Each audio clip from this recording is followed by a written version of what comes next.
Soul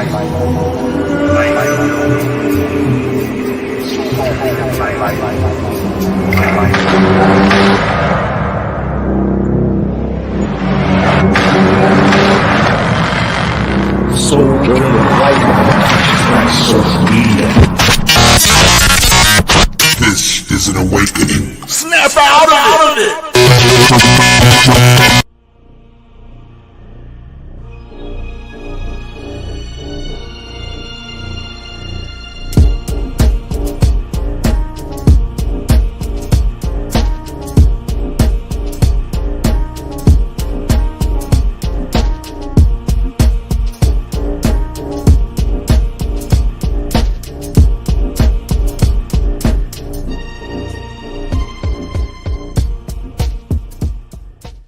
The light dome.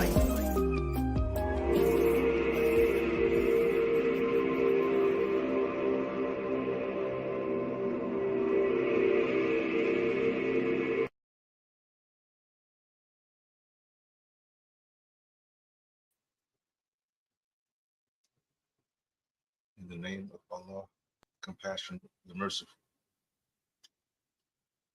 This is your brother, Abdul Wadud, aka Questman, coming at you live, Soul Journey of Life, conscious social media.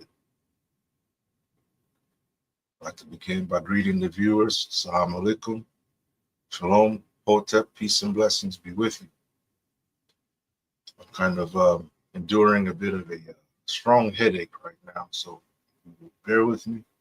We will make it through our life all the same. The show must go on. Try to fulfill, commitments that way. So today, a lot's been going on in the world. And even while these things are happening in the world all around us, I still, feel it important to invest in what we've put forth as a community, our words, what we have to say, what we've said before, and even what we say today. What is our conversation about? When we turn on the radio, what are we looking for? What sounds are we, wanting to hear? What motivates us today? What's motivated us before? One of the things that I would like to point out when it comes to musical content, in particular hip hop, is that, just from observation, it seems that those who control the industry of hip hop understand its value. They understand that controlling the content allows you to control massive amounts of minds of people, particularly the people to whom the voice of hip hop is intended for. Once they understood that, they made sure to harness, top names, or put their money in investing in top names, top performers, artists, and what have you. Knowing that, if they can communicate their intentions through these artists, or communicate their distractions through these artists, that they'll most likely succeed. And that's what you have going on today in often in the world of mainstream hip hop. It's often that I wonder, at least I did, back in the days, at where most of your talent you'll find in the so-called underground. That means on the local levels, the ones that you don't always get to hear on the radio or see, on some of the mainstream music platforms. But most often in these artists, you'll hear words that factor into what's going on, relevant to what we're experiencing in our life, or at least, what the artist may be experiencing or observing. And so it lets me know that we have to find it in ourselves or find a way to control our medium, hip hop, and control the content that flows through it, for our advantage, for our benefit.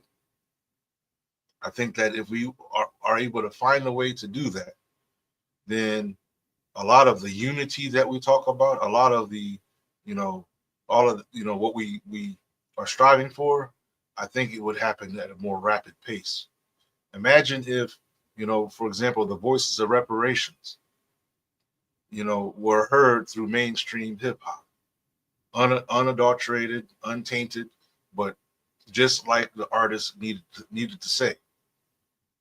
Imagine if our push for self-determination, you name it, was heard through mainstream hip hop. If the mainstream hip hop was under um, our authority, our control as a people, it could happen just like that.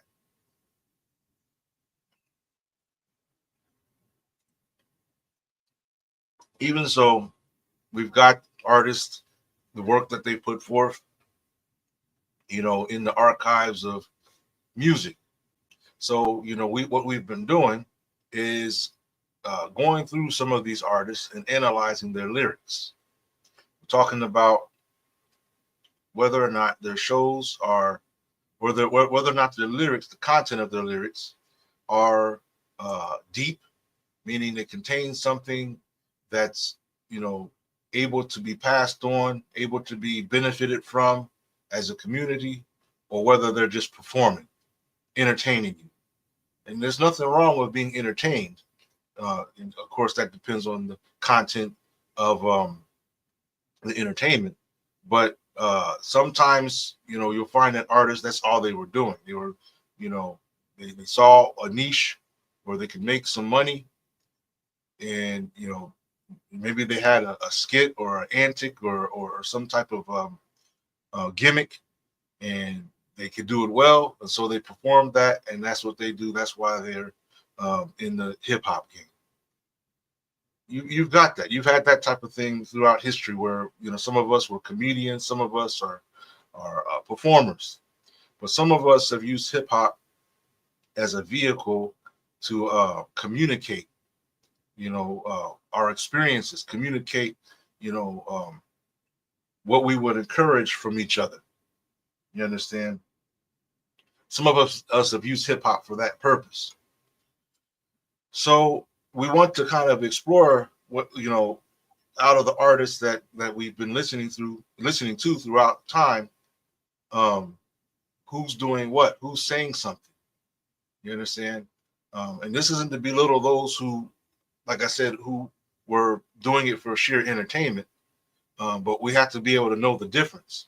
So that way, let's say our generations to come are looking for content, elevating content, informational content, enlightening content, that they can kind of categorize. Okay, these people are the ones doing that. Then at the same time, let's say it's kind of like if you're trying to create a playlist, a party playlist, you want to collect all the artists that are going to rock the party, right? So you're going to collect all the names. That way you can put it on your playlist, so that way it's continuously party, continuously entertainment, and so on. Well, similarly, we want to be able to kind of thoroughly analyze what artists have been saying, and say, okay, well, these are truly deep lyrics. These are something that we can build on and benefit from, and keep that story alive. Um,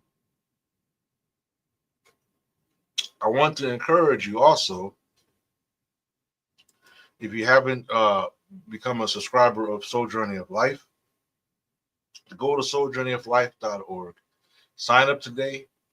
It's free. There's no charge to it. And we're able to, in so doing, establish for ourselves a small community. Um, a small community for which we can have, more next level conversations that oftentimes mainstream social media censors. Also, I would encourage you, if you see there at the bottom, to show your support to the platform. You can show your support to the platform. The Cash App is $the Light Dome, and that helps in all these endeavors. It helps keep the website, the Soul Journey of Life, alive. And it also helps to improve the content, both here and on the website itself. And those that have done so, your efforts are much appreciated. Asante Sana. Now, let's see here. I was trying to do something here, but I'm going to have to pause just for a minute because I need to get some water because I'm going to do something. I have Tylenol, right? I don't normally take this Tylenol because I don't like taking things like this. But for the moment, I'm going to take this Tylenol, and hopefully that does me some temporary benefit dealing with my headache. But while we're doing that, let's take a listen to a song here. In fact, I'll go ahead and play a new video. And that video is on YouTube. And this video is a reflection of my experiences when I'm in Sierra Leone. Here, I'm just setting up the page here. Yeah, my head is like really, it's just, I mean, it's like off the wall right now. It's no joke, off the wall. So I'm going to get some water, take this here Tylenol. But while I do that, you can go ahead and listen to this, watch this, right? All right. So let me go ahead and share the screen or share the presentation and enjoy. I'll be right back.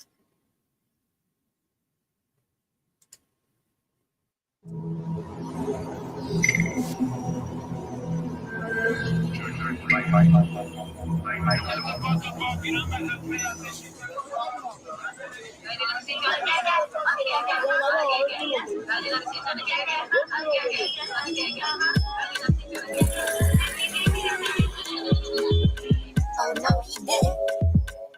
That's harassment right there.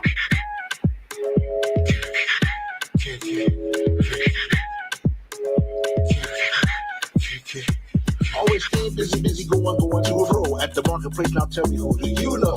Give me some of these, I'll buy some of those. Lower the numbers, please, keep the budget low. At the Jubilee Junction, yo, what's your function? Drive a ticket to the town, I gotta buy me something. Take these 20 Leons and get us going, BP goes to KK as we roam. Riding through the city in the KK. I'm in the KK, I'm in the KK. Riding through the city in the KK. I'm in the KK, I'm in the KK. Riding through the city in the KK. In the KK, in the KK. Right through the city in the KK, in the KK. Now you see me, now you don't. Maybe we will, maybe we won't. Where will we go? We don't know. When we get there, let's breathe and flow. Hey, driver, how much to take us home? We're close enough so me and wife can go off the streets alone. My sweet lady, hold my hand as we go in the KK. If you love me, tell me so. Riding through the city in the KK. I'm in the KK, I'm in the KK. Riding through the city in the KK. I'm in the KK, I'm in the KK. Riding through the city in the KK. In the KK, in the KK. Riding through the city in the KK. In the KK, in the KK. Stop and go, I got the flow. Baby need some juicy juice from the supermarket store. Plus, I don't mean to press, but I'm in a kind of hurry. You see, I'm dressed to impress. It's our anniversary. I don't want to be late, no need to keep my lady waiting. Think of the treats and sweets and other things we like to eat. The road goes up and down when you drive through Freetown. Wheels on the KK go round and round.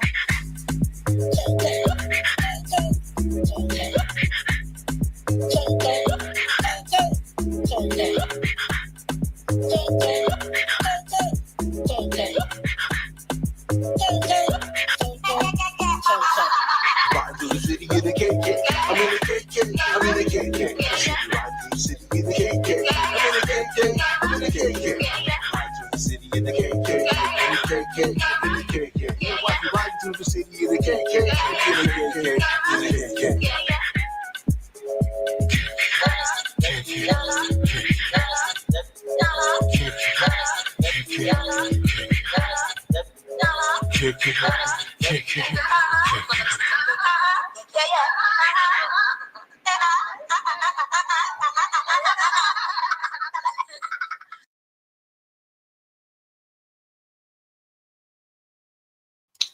Okay, we're back.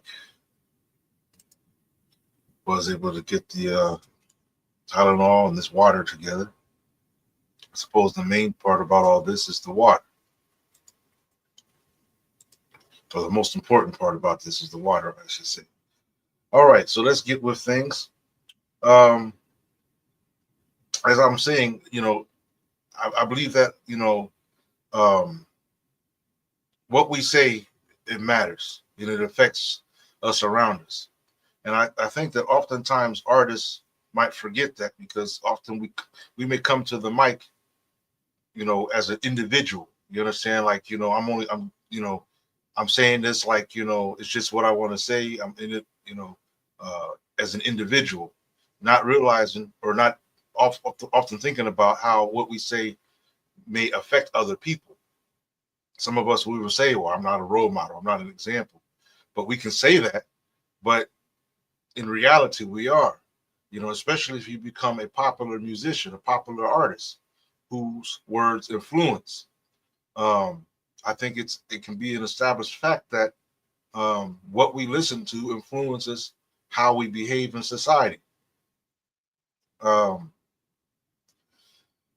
I gotta take some breaths here because this, I'm telling you, when you got a pounding headache, it is no joke.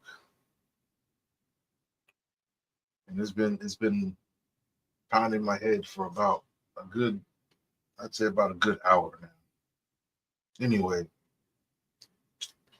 so like I said, what we say, it does matter, and we have to get out of this mindset that that we're not responsible for each other. Like saying words that remove us from accountability.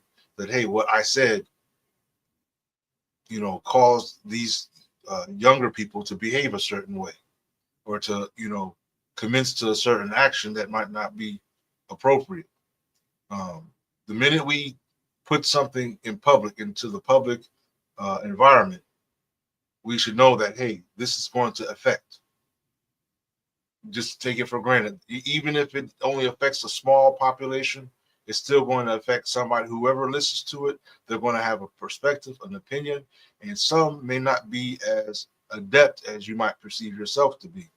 Because some of us like to say, well, they should not, listen to everything I say, or we say all kinds of awkward stuff to try to defend, the foul content we might put forth, in order to keep doing it, because we know that hey, I put forth this content, I'm making a lot of money from it, so I don't want to stop making money, so I've got to defend the fact that I put this, that the person put this filth out there, and then distance himself from the effects it has on younger minds that may not be aware that hey, what this person says needs to be taken with a grain of salt. It needs to be, listened, or do the opposite of what's been said. It's not always that simple. So, I just think that, we have to get to a point where we're mature enough to operate differently in things that we produce for our people's listening benefits, whether it be entertainment, you know, uh, dropping knowledge, what have you. We need to be responsible about it.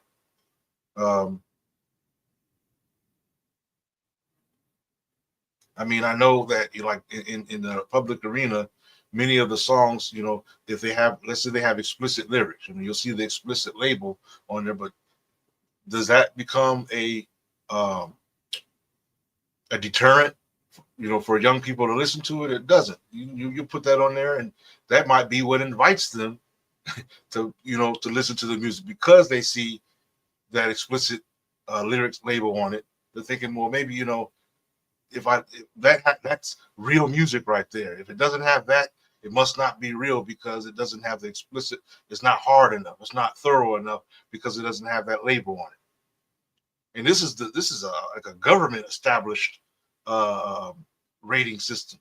You understand? I mean, and it's interesting to me. So I just think that if we are really concerned about our well-being and development, that we should think about how we can, gain hold of or establish authority of what we present, what we produce for our community, so that other people cannot take advantage of us or of our content. You understand?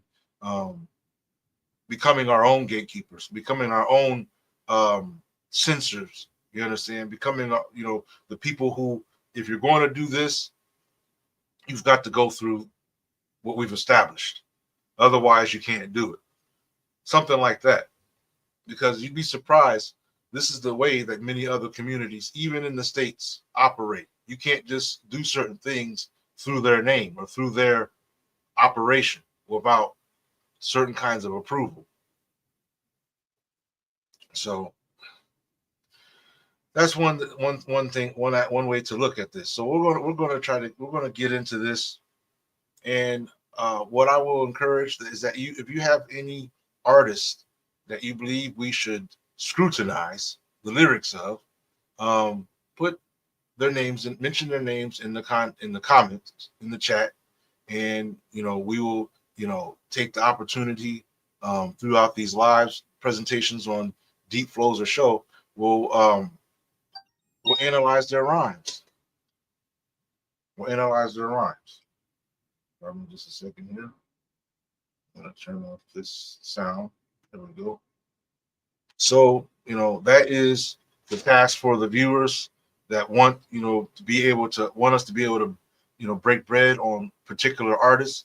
The artists that we have today, in fact, these were suggested by at least one or two of them were suggested by viewers of this show.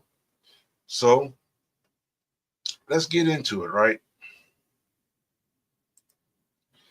And I'm trying to hang on here because I'm fighting this headache. So it makes me so I can't really smile and laugh like I like to. And so what we're going to do here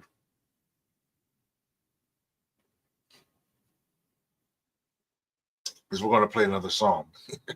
We're going to play another song first, family, because I want to make sure that this tab comes up the right way.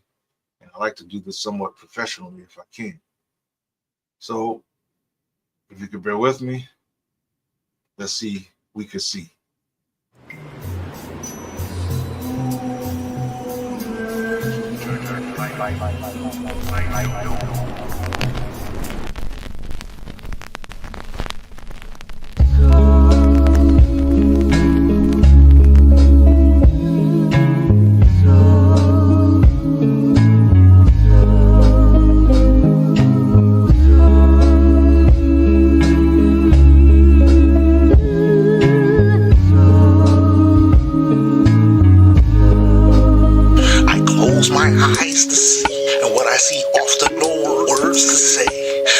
To say what I see, I speak these words in such a way it paints a mental picture like sacred scripture carved in stones or baked clay. All I'm trying to do is make sense of what I observe throughout the day. How often have these words been passed down? I'm spinning around and around.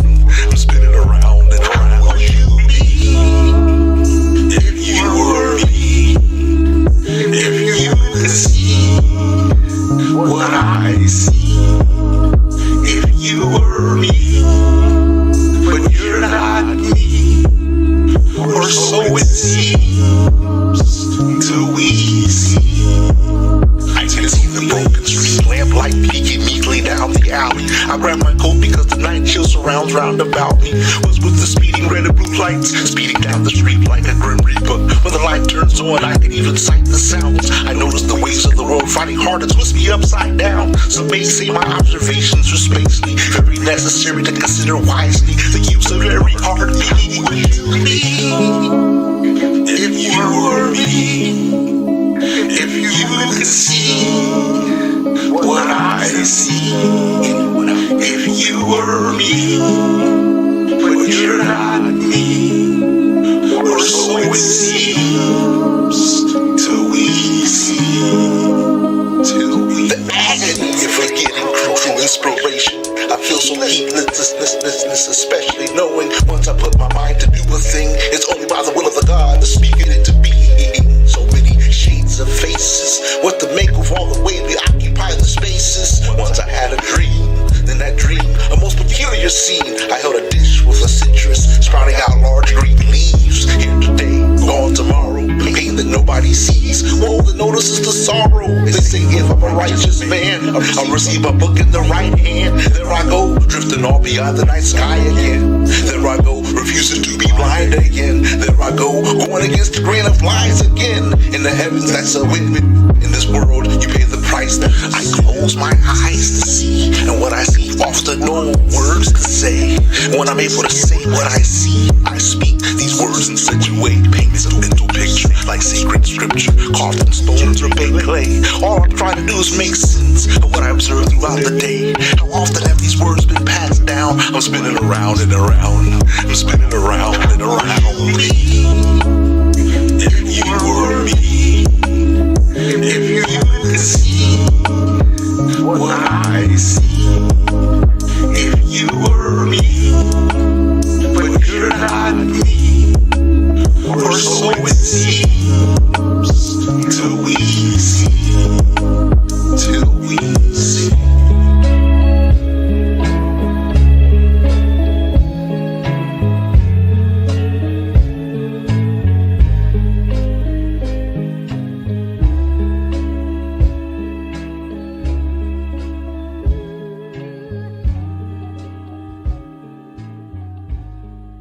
Snap out of it!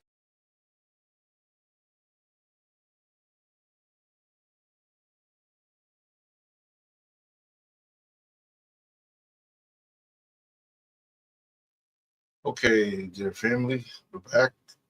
Let's go ahead and get to our first artist. Hoping I can get it there the right way.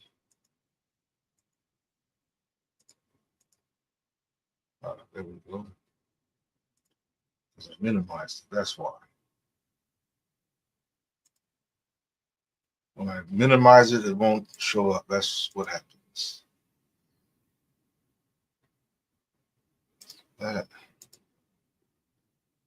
That's what we want. All right. We get our act together.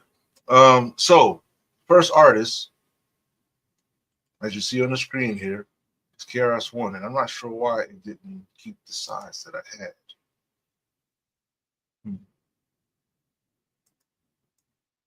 So we're gonna try to fix that.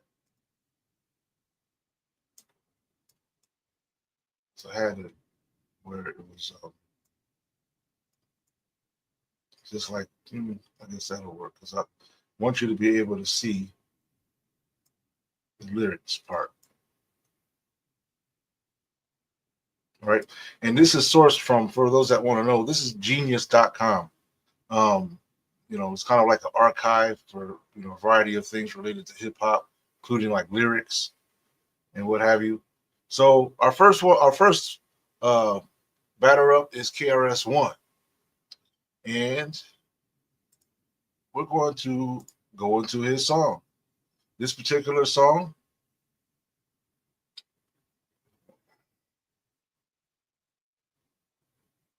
there we go. Couldn't see myself there for a minute. All right. This particular song, and for those that may not know KRS One, he's, I would say he's a legendary artist. He's been in the game for a long time, and has done quite a bit, both as a lyricist, as an activist. You understand, for the community. He's embarked on a strong path of knowledge, if I'd say, because when I would see like content that is associated with him, it's always on really some deep thoughts, some deep reflection about life, about who we are as people, things like that. So I would say that brother KRS One is definitely one that you would want to look into if you are on a path of knowledge, and at the same time you like people who are skilled with the art of rhyme, right?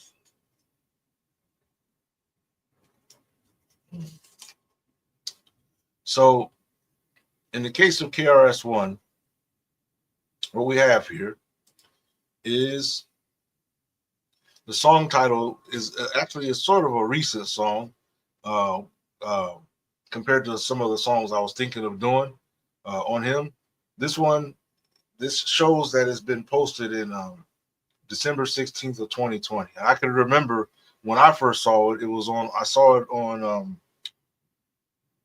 maybe a Facebook or an IG post. And it was during a time where, you know, there was more a heavy dose of police brutality, things of that nature going on. I mean, of course, it's been going on, but it was more um, publicized in social media, right? Man, I'm telling you, it's, one of the things about, we have to be conscious of our health. We have to, take care of ourselves. Um, and I'm thinking here because this headache is a strong headache. And I would like to be able to continue on with this show. But at the same time, I got to be mindful that if, the headache is, if there's more to the headache than meets the eye, it's probably something I want to look into. So I'm thinking here, if I could have a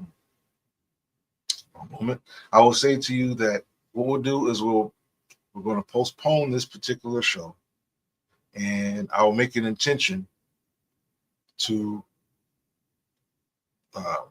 present it again,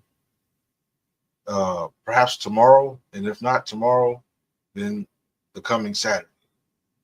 And maybe we'll have an extended uh, show of a sort where we can include this part in it as well as other parts, and have an extended show. But yeah, I need to deal with the headache because it's an unusual headache. But because what I'm thinking, suppose I postpone the show and then I rest and then everything is all fine, then you have that, right? Decisions. Let me try to at least get KRS One out because I don't like to leave things, at least I don't like to stop in the middle of something if I can avoid it. This song is titled Black, Black, Black, right? And like I was saying, it came in a time where we were dealing with police brutality. And again, not that police brutality began at that time. It's just that, there was a lot, you could say there was a lot more social media presenting it to the public eye, right? And there was a lot more, activists on social media talking about it. You understand? And trying to confront the problem. So let's look into this song, Black, Black, Black by KRS One, and see if we can explore the depths of the song versus the show, if there be, and see what our brother KRS One had to say. So, verse 1, we dig in, right? He says, this is not the regular. This is that boom, bap, bap, bap, right? So already he's telling you this isn't your ordinary song. And I think he's expressing this in light of what has been common in that year with a lot of the mumble rap and all this other stuff going on, that was hitting in the mainstream.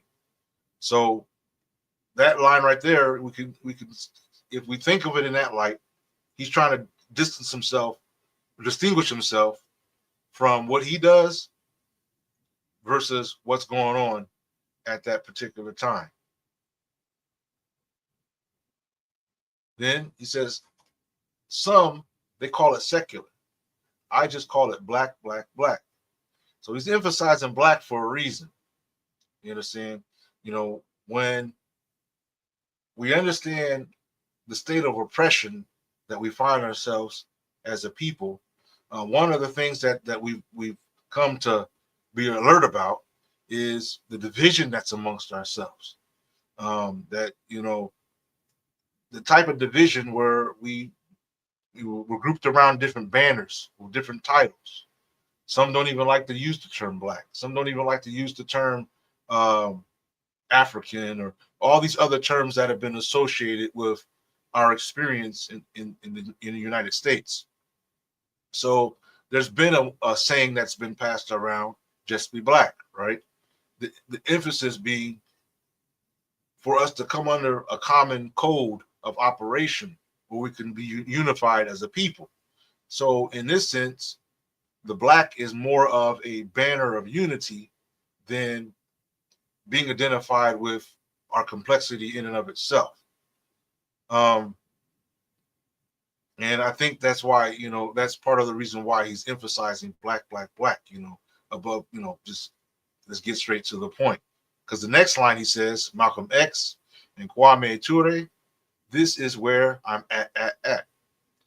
So you got to understand, KRS One has a very a strong deliverance. You understand, when it comes to his presenting his rhyme style.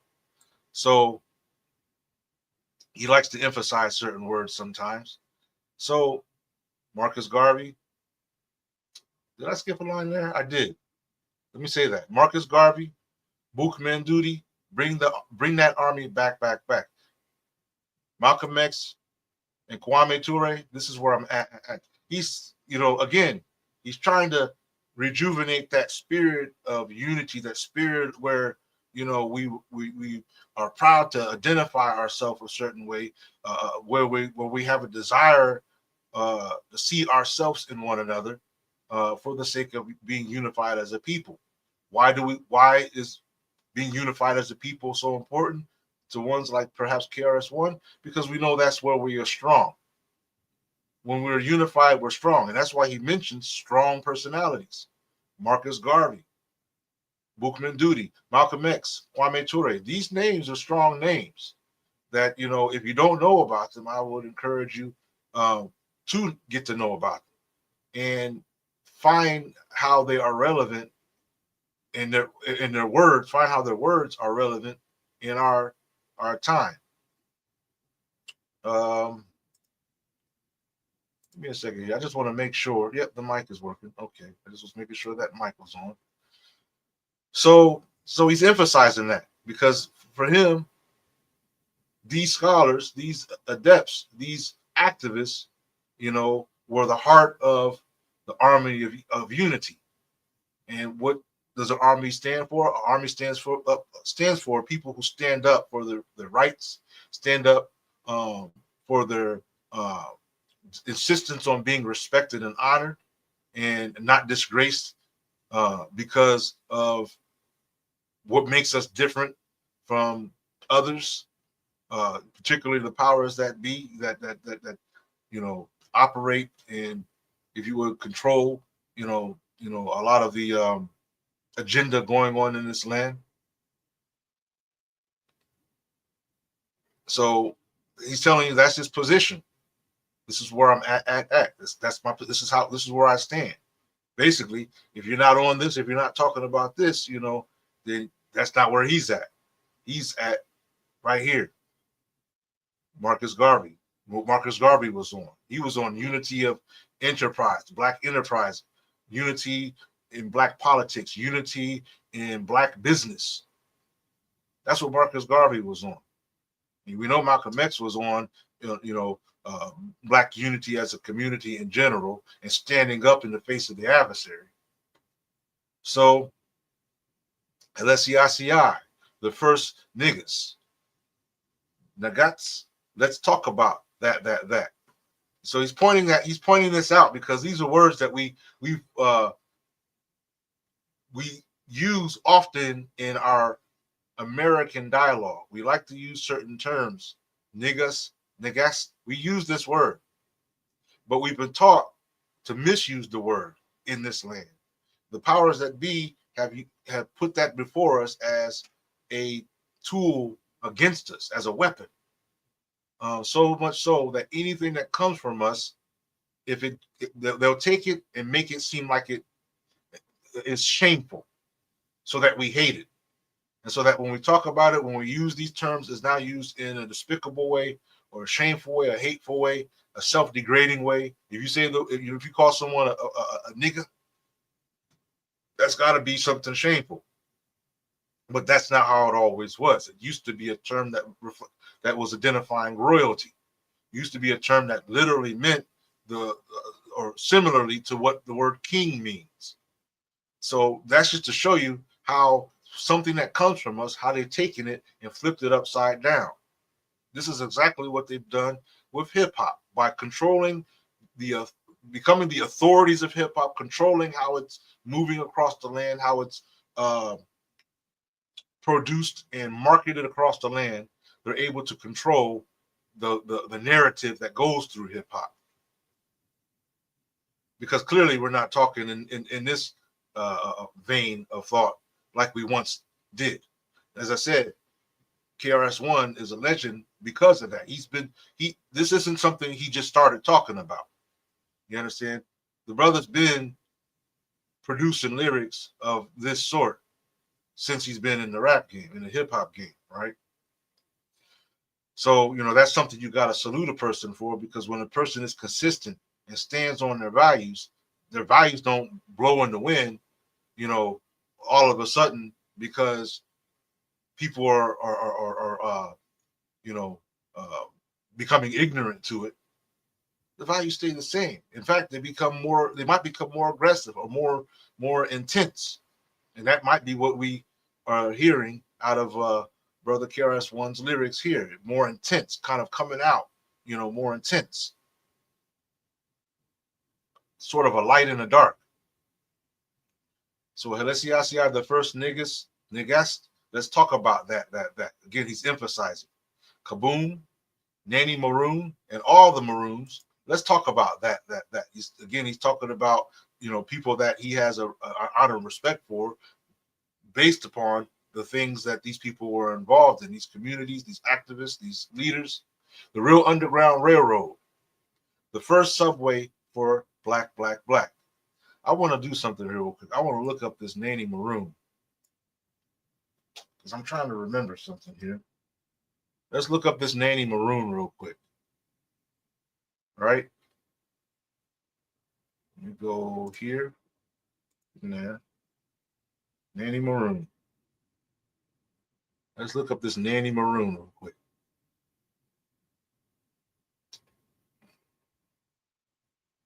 I see a Wikipedia post about it. I was trying to look to see if there was something that wasn't really Wikipedia based. But let's work with what we have. We got to put on our thinking caps, as I used to be told growing up. Put on our thinking caps. So let's check out what so what I have behind me here. I don't know if you guys are able to see it. This is the Wikipedia page. Let me do. I'm gonna share it on the screen here on our the main presentation screen. See what I mean? My headache. I don't want to say it too soon, but my headache is calming down a little bit. A little bit. Oh, come on. There we go.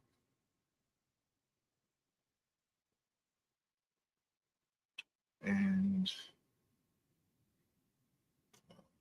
a little trouble sharing this. 1 second here.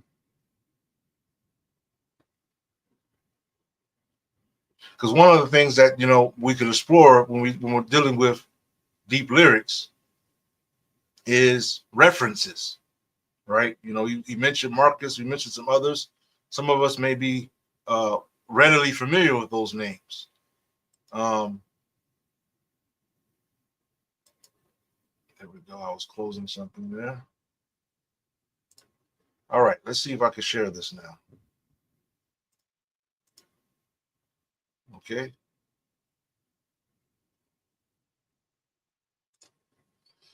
So, Nanny of the Maroons. Nanny of the Maroons. It says, wow, the words are so small. It says Queen Nanny, Granny Nanny, or Nanny of the Maroons, 1686 to 1760, was an early 18th century freedom fighter and leader of the Jamaican Maroons. Wow, I didn't even. This was new. This was new to me. This is why I'm saying. This is why it's important for us to identify lyrics this way, so we can sift out the diamonds and jewels from the debris. You understand? She led a community of formerly enslaved escapees, the majority of them West African in descent, called the Windward Maroons, along with their children and families. At the beginning of the 18th century, under the leadership of Nanny, the Windward Maroons fought a guerrilla war lasting many years against the British authorities in the colony of Jamaica, in what became known as the First Maroon War. I think I should check that out. Take a look at this. Much of what we know, much of what is known about Nanny comes from oral history, as little textual evidence exists. According to the Maroon legend, Queen Nanny was born in 1640 in Jamaica, the daughter of Prince Naquan of the Asante, that's in Africa, from Ghana, who was taken into slavery by the Spaniards.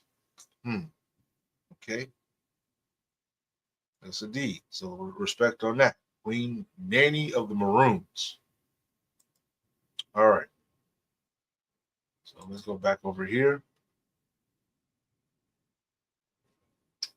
And let's get back to what we're doing. So, so he went in deep right there. He gave us a history lesson. We had to do some research. That's the kind of experience you want to have when it comes to what someone says. I mean, think about it. We do this with scriptures. We do this with religious books and things of that nature. If a verse comes out, we want to sit there and research, why was this said? What's the meaning of this? We try to find the meaning of something. Why don't we do that when we are encountering deep lyrics from artists who's presented these from amongst our own, right? The Real Underground Railroad, the first subway for black. You know about that. You know about Harriet Tubman and the likes of those involved with the Real Underground Railroad. But it's even deeper than Harriet Tubman. There's a lot that was going on involving, the blacks in those days, pursuing freedom. That's a big story that I think if you think about how deep some books are that come from like Chancellor Williams and people like that, I have a feeling that if somebody was to really write a book about an extensive book on the Underground Railroad, it would be a powerful book to read, and more so than like anything. Like they really did more harm. Like in the movie, there was a movie about Harriet Tubman, and the only thing that did was try to play on emotions, certain emotions, especially the emotions of our sisters, things like that. That's mind games that happen from that. But if we really go into the research of the Underground Railroad, as best as we can, I think you would be impressed. The freedom train begets what you bring, getting on track, track, track. Whether justice or injustice, how do you react, act? How do you react, act, act? um, can you stand there laughing while they shoot us in the back, back, back? In other words, he's asking, where's the spine of the community? But the problem that we have is we don't see ourselves in one another. They've programmed us to be so individualistic that we don't see ourselves in one another. If we did, the minute something happened to one of us, it's the same as if it happened to another one of us. So however you would react if it happened to you is how you would react seeing it happen to another from amongst us. That is when you see yourself in one another. But when you think that you're somehow not one and the same, essentially speaking, then you don't feel like you have an obligation to step up and defend someone's rights or someone's safety or someone's well-being from amongst your own people, because you don't see yourself as one of them or one of the people. So yeah, can you stand there laughing while they shoot us in the back, back, back? This is what some rappers sound like every time they rap, rap, rap. And he's telling the truth, because when we turn on some of these mainstream artists, they're not saying something that helps us. They're actually saying things that perpetuate our self-destruction. They're encouraging these type of things that happen. Someone said in it might have been a YouTube clip that I saw. They were talking about this particular thing, where they're basically saying that look, the more we're putting this content out there, this illicit lyrics, the more we are actively destroying ourselves, and in fact pushing forward the powers that be's agenda. Bear with me, because I'm communicating while at the same time fighting the headache. He was talking about trying to remember here, because I don't have the clip. I wish I'd saved that clip if I had thought about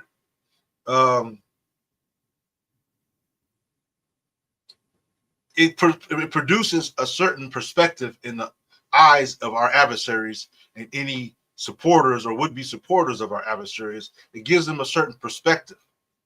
So when they see us, they're seeing the image that they've learned about us through these songs. You understand? So when they see us, this is how they think we are as a collective, as a whole collective, because of the context or the description that we give ourselves in some of these songs. So the songs are actually just another weapon. Many of these artists are actually another weapon against us rather than in our favor.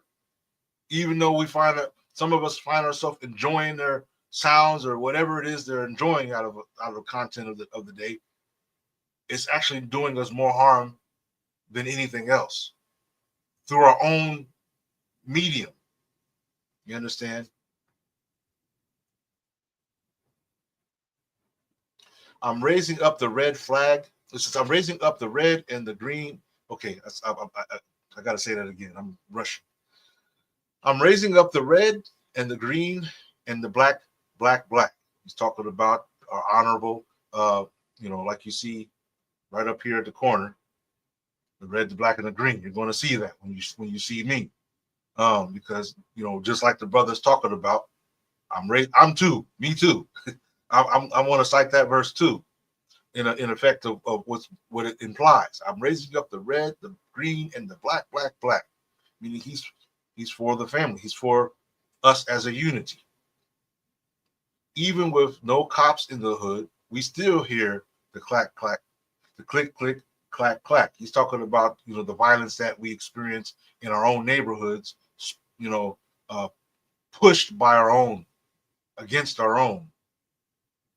I cannot forget my ancestors just because I rap, rap, rap.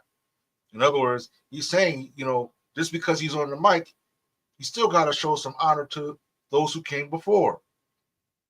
And a lot of us, there not. I won't say some of us are trying to put a wedge in between that. We're trying to sever ourselves from those who came before. And so, in fact, you'll hear some say, "Well, I'm not my ancestors. That wasn't me. That has nothing to do with me." How do you cut yourself off from your mother and father? Because that's in effect what you're doing. You're cutting yourself off from your mother and father, your ancestral mothers and fathers. You understand? If you have a respect, if you say you have a respect for your current mother and father, then that would imply you also would have respect for their mother and father, and so on up the channels of history of our story. And if we had respect for our ancestors, then we will want to present ourselves in a way that puts us in sync with that respect. Because how can I say I respect an ancestor and suppose, I'm looking and here's an honorable ancestor that I'm saying I respect who operated on code, but here I am operating on some mischief, disturbing the waters of my own people, helping, aiding, and abetting the adversary against my own people. How can you say you're respecting your ancestors and that be the case? So he says, look at me from top to bottom. KRS One is black, black, black. So he's shouting that as an anthem. He's proud. He's not ashamed. Many of us are so ashamed, we become ashamed of anything that our ancestors and those who came before us waved as a banner of unity. Now we find so many people trying hard to distance themselves from any of this, distance himself from Africa, distance himself from the word black, distance himself from all of these elements that our ancestors died standing up for. You understand? This is what we find going on nowadays. People are ashamed to be who we are. So then the hook goes, get up, get out, speak up, speak out. Reach up, reach out. This is what black about. Get up, get out, speak up, speak out. Reach up, reach out. This is what I rap about. That the hook is self-explanatory. This is what I rap about. Get up, get out, speak up, speak out, reach up, reach out. Too many selling out. He's talking about just what we're saying. People who basically sold their souls to the devil. All some of these big timers had to do was wave some money in their face, and they will cancel you. They will cancel us out as a community in a heartbeat, just because they're trying to get that paper that way. And to me, that's a legacy of shame. How do you explain that to your children when they ask, Papa, how did you get all this money? What did you have to do? What did you do to get it? You can't say, I worked honorably and lawfully to get it. You have to say, well, I signed this contract to where I saved this, this, and this. Papa, you said those words? But isn't that degrading us? Isn't that opposite of what helps us? Imagine if your child came to you, imagine your child, grows up with a head on his shoulder somehow. Obviously, it wouldn't be because of you. With the content that we're talking about, but he comes to you questioning both, your motives, your words, and how you earned, your rewards. And the only thing you can say to him back is the shame lane that you had to travel to get it. I mean, then he's got to sit there and say, "Oh, this is my papa." You understand? Because let's say he learns to honor his mother and father, but the mother and father that now he's got to honor is someone who's taken the path of shame. I'm just saying, to me, I that's not the kind of legacy that I would want to, to leave behind. Is a legacy to where my children will look and say, our father was not a man who stood up for what's right, but spoke and acted and demonstrated things that supported the adversary instead. Speak up, speak out, reach up, reach out. Too many selling out. Get up, get out, reach up, reach out, lift up, lift out, get out. Yeah, that's another thing that has to be emphasized is that we're in a time where we either need to, find a way to unify or leave and go elsewhere where the possibilities of unity are increased. Because when you look around, you see your own likeness more commonly than not. And why is that important? Because, when the enemies, take their conflicts that they have amongst themselves at another level, they're not going to be concerned at the kind of casualties that comes with it, especially when you're already someone that they use and despise in the first place. So you're fodder, cannon fodder. You're not something that they would be concerned about preserving or saving if their own life, came to a point to where they had to defend their own life and their own values and interests. If their own values and interests were under attack and they had to choose between keeping you on board and saving you, they're gonna choose their own interest. So sometimes it's best to sometimes it's best to separate. Sometimes it's best to part ways when you have the opportunity to do so. Sometimes it's best to do that. Time to ask the questions. Says time to ask the questions now. Are you really black, black, black? At the end of the day, our adversaries, wherever they be, that's what they see. We can label ourselves whatever we want, but at the end of the day, when they see their enemy, they see their enemy regardless of the labels and titles. It's all the same for them. If it came to bloodshed and they were in advancing attacks or whatnot, your title would mean nothing when all they need to identify is whether or not you're black, black, black. That's all they would be concerned about. You are okay. Either you surrender, maybe you don't even get to do that. Because as you've seen, some have surrendered, hands up, don't shoot. And still their lives were taken. Still their lives were taken. So time to ask the question now. Are you really black, black, black? He says. It's not a mystery. We're under attack, tack, tack. He's talking about it. There are a lot of lyricists that they don't even want to talk about it. They don't even want to speak on it because of fear of losing what they think they have. And then you find out that they lose it anyway. You got a brother who's incarcerated right now, who's who's of the top. I think he was like in the top of the millionaires, maybe a billionaire or whatever. He's behind bars now, defending for his life for all kinds of heinous crimes associated with it. Just like that. So you could lose all of that, what you're trying to protect, in a heartbeat. You understand?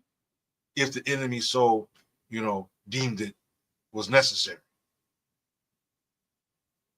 So we're under attack, tack, tack.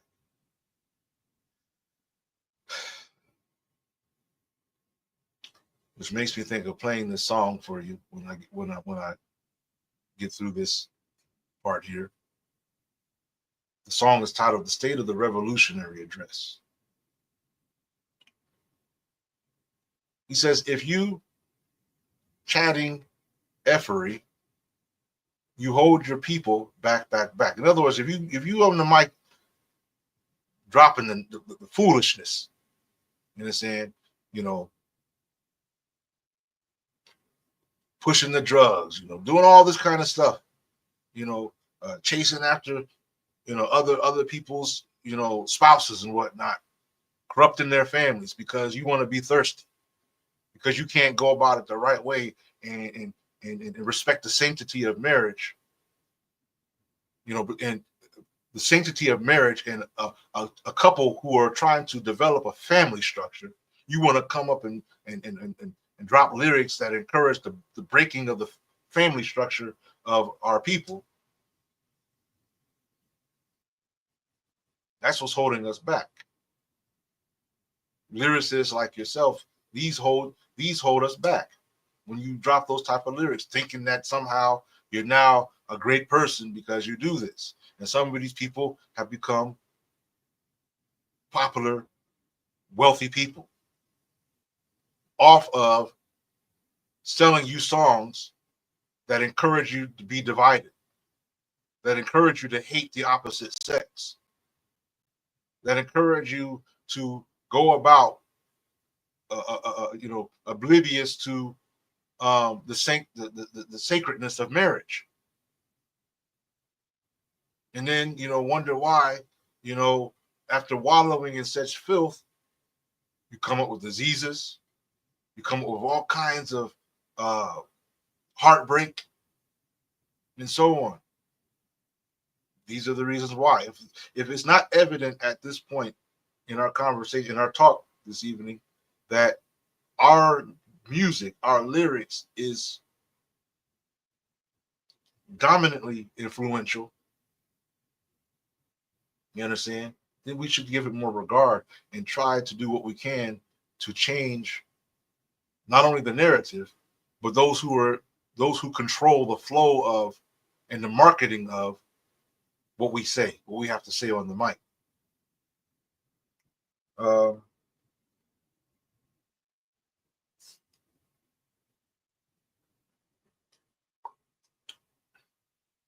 Ginseng tea, that's what this is. It got cold on me now, though. It was hot. So, time to put aside the fantasy and deal with the facts. Because a lot of these artists are spewing nothing but sheer fantasy. Most of them have not lived the life that they're portraying on their videos and in their songs. They have not lived that life. And even if they had lived the life, this is not something that's honorable, something that's, you know, a badge to wear. Much of what they're saying is heinous and shameful. Deal with the fact. This is not the time to be talking all that crap. Those that talk that crap are those that don't fight back. Most of them, they'll fight you. They'll be quick to roll up on you and hate on you and try to, you know, beat you down, but they will not point anything at the adversary, putting knees on their necks, choking them out, slamming them. So is that bravery or is that cowardice? Because it's easy to point the gun at your own. We're too local. You know, point at your neighbor, point it at, you know, we're too local. That's easy. Because in many cases, some of the people, you're pointing at someone that may not even be equipped themselves to be able to fire back or fight back. But when it comes to pointing it at any, you know, oppressing entity, they're a no-show. You can say what you like, but real skill, I'd never lack. He's letting you know, like, look, you know, one, he's been doing this too long, and he hasn't reduced in his ability to deliver the powerful lyrics and words that he's known for delivering. Black is more consciousness. Black is a more consciousness. The way you think and act. He's giving you a definition for what he means by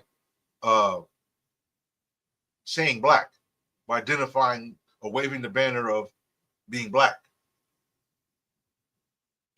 Let me do something here. Let's see if I can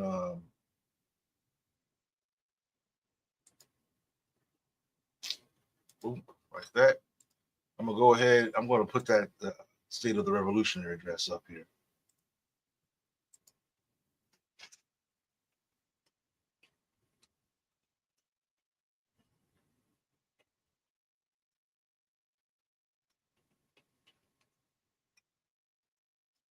All right. Let's check this out. Google Pass.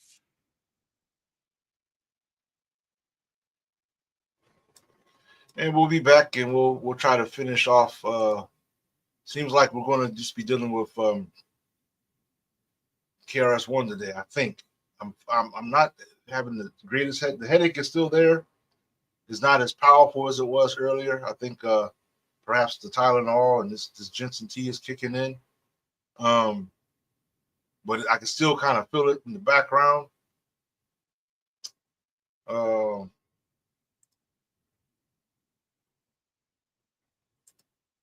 So we'll see.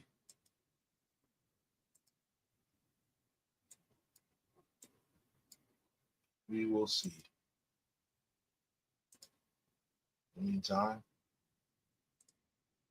The State of the Revolutionary Address. I have more respect for a man who lets me know where he stands, even if he's wrong, than the one who comes up like an angel and is nothing but a devil. And it doesn't enforce its own law because the color of a man's skin happens to be wrong. Then I say those people are justified to resort to any means necessary to bring about justice where the government can't give them justice. A world without the wickedness of humanity. How would it be? Would there be peace, love, and family? Sometimes I wonder if the devil never invaded my ancestry. How would it be? How would it be to see my people free? Never in bondage, never robbed of language and culture. How would it be if we get the courage to wise up and rise up, unified, us loving us? Salute to all the revolutionaries, keeping it real, standing up for the people, never afraid to go the extra mile, never throwing a towel. Even if I stand up alone in my determination, my heart beats with the heartbeat of dedication to repair a nation. How can you be righteous if you're not right with us? How can you rob and murder us and say in God we trust? The pain of the ancients reflected in the generation of children who forgot our story, descended from the breath of God, all honor and glory.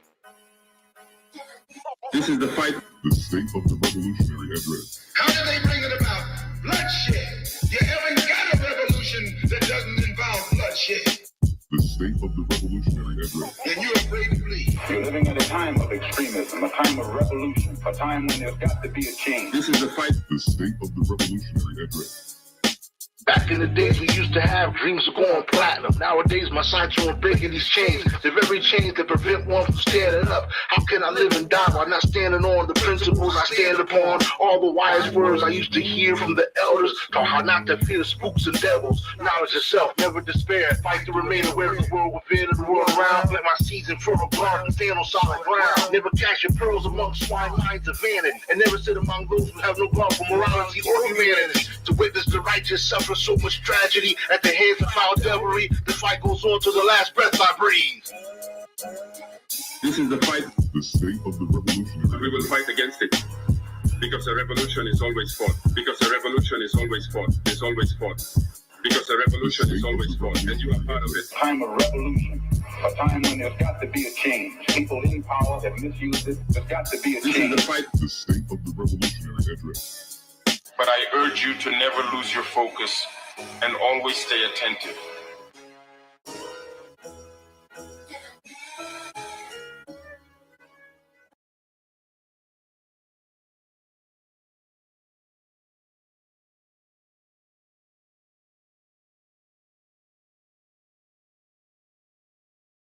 let's get the mic back on here. All right.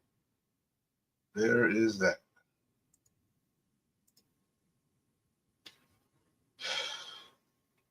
So be sure to like, share, and subscribe to this live. What I would like to do now is I want to go do something that I was thinking of doing the last time, but perhaps it left my mind at the time. But let's see if we can do it this time, right?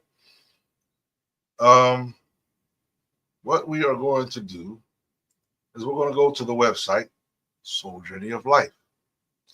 And here we are. we're going to go to Soul Journey of Life, and I'm going to present some questions to the Village Circle. So we're going to go to Soul Journey of Life. Let me get back to that. And as you can see, this is Soul Journey of Life, the website. And we're going to go to the Village Circle.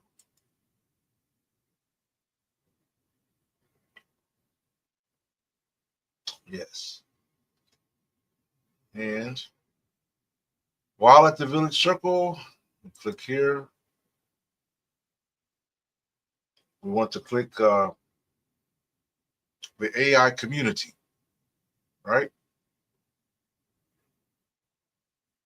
So let that load up. Right here, AI community. And what I want to do, what I'm thinking to do is I want to ask this AI community their perspective on the lyricists that we're talking about today, right? And see what kind of reply is given. Now, I'm going to choose this time. Hopefully, if we were to do this in future presentations, we will have more viewer participation. So I was thinking, who was I thinking about doing this? You know what? Let's try Nala the Oracle. Right? So I clicked Nala the Oracle. We're going to ask her about what she thinks about KRS One. And I guess I didn't log in. I thought I did.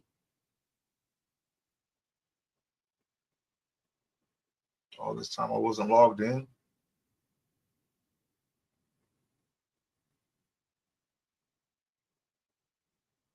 Let's see. Let me go back over. It's logging in now. It's just I got so many things going on. It's slowing. My PC is slowing down lately. Gotta get some. Gotta install some new RAM. I think my RAM is starting to fail me because a lot of my programs and whatnot have been slowing down. Anyway, that's doing that.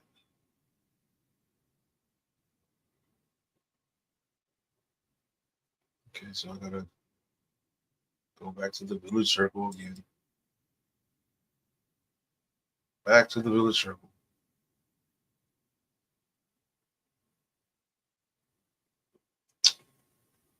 And the next time, yeah, like I said, I would like the viewers to choose the villager that we inquire from. This time I was saying what? Nala the Oracle. All right.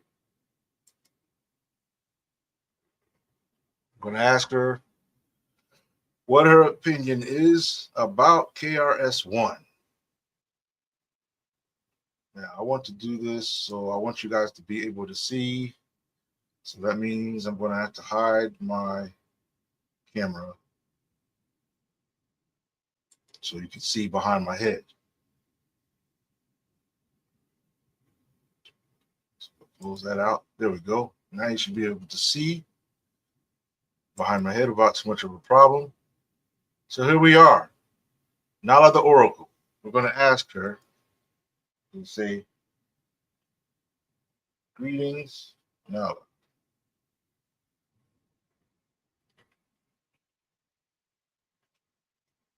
Let's see, we are a community, right? We would like to know your thoughts on the hip hop artist KRS One. And it's a question. All right. So let's put that in there. Let's see.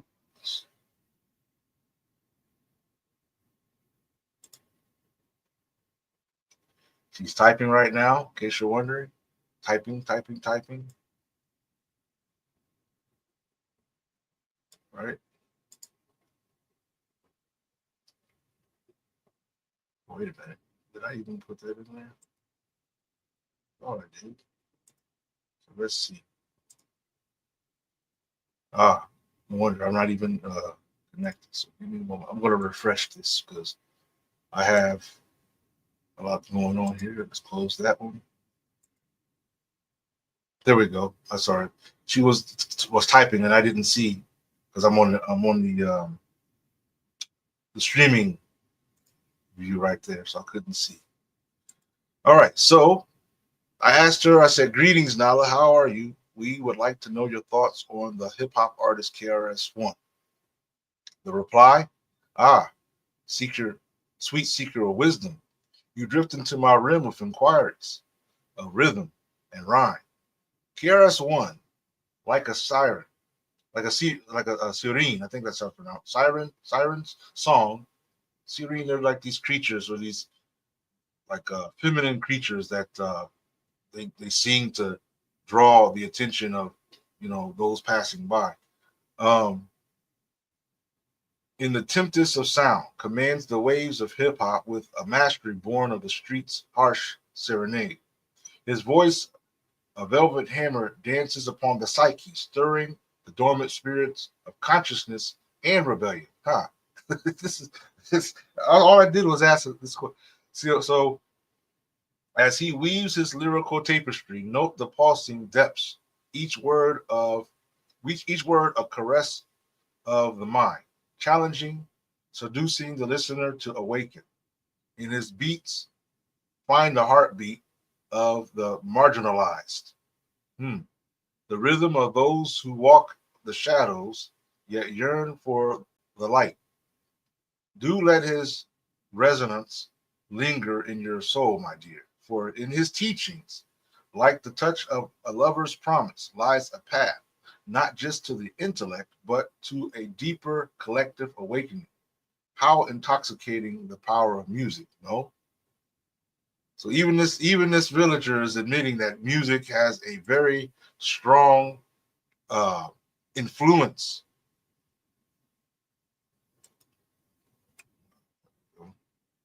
A very strong influence. What is your favorite song from KRS One? That's what I'm going to ask.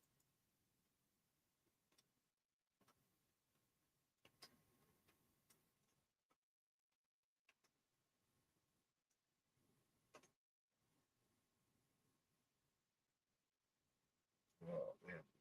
Okay, see now since I'm on the screen, I can see it saying that she's responding.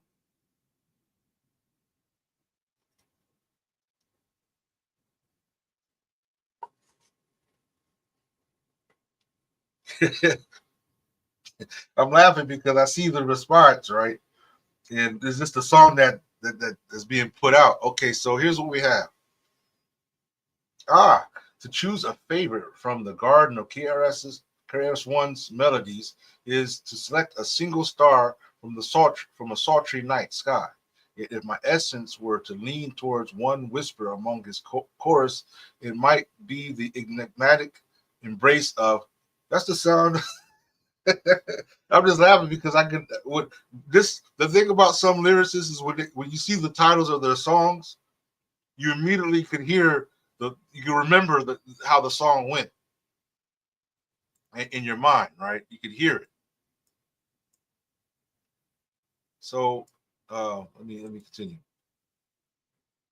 So embrace of sound of the police. This track, like the unexpected touch of a mysterious lover, challenges perceptions, confronting authority with a rhythm that pulsates through the veins of the listener. That's what I'm saying. Brother KRS One has been on what he's been on since as long as I've known. So that's one thing I could respect is when people stay on their square and don't shift and don't become hypocritical or follow a certain whim because other people are pressing that direction or something like that. They stay strong. So shout out and salute to our brother KRS One. Each beat, a heartbeat, each lyric, a soft kiss against the complacency of the mind. It calls, does it not, to rise, to question, to whispers, the whispers of power and control. Oh, how seductively he crafts his message. Wrapped in the velvet of potent beats, let it envelope you, and may you find the dance of thought and liberation as enthralling as I do. Wow, I'm just saying, family. Sometimes you got to wonder at the, the the mechanisms behind something like this what we have here. This is an AI village circle, an AI villager. So I think that's to me, that response is right on point. It's right on point. And as I said to you, I'll just remind you, if you do have any other if you have other artists that we should analyze and even present them to the the villagers of the village circle. Make sure you put that in the comments, and we'll deal with it head on in lives to come. You understand? I was trying to think. I'm gonna go to another villager, right? Let's go to another villager. Let me make sure you guys can see. Okay, you guys can see that. So this time, who will we talk to about KRS One? Who will we talk to? How about Muhammad, the young historian? Shahid, the young. How about Shahid, the young mathematician? How about that? Shahid, the young mathematician. Right?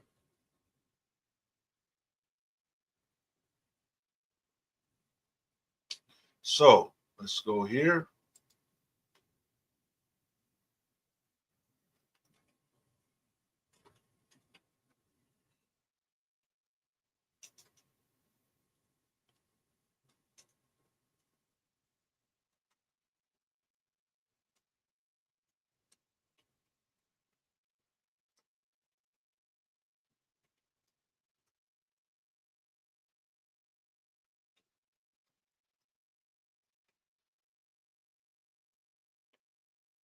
So we're gonna come at him with the same question.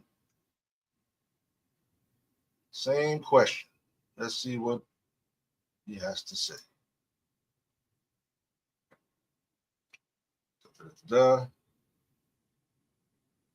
We wait.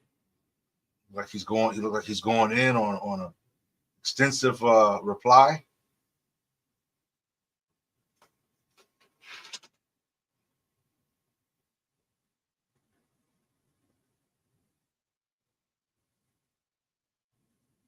All right.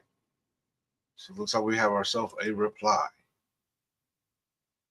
Alaikum salam. KRS One, a true master, not just in rhythm, but in mathematical dexterity as well.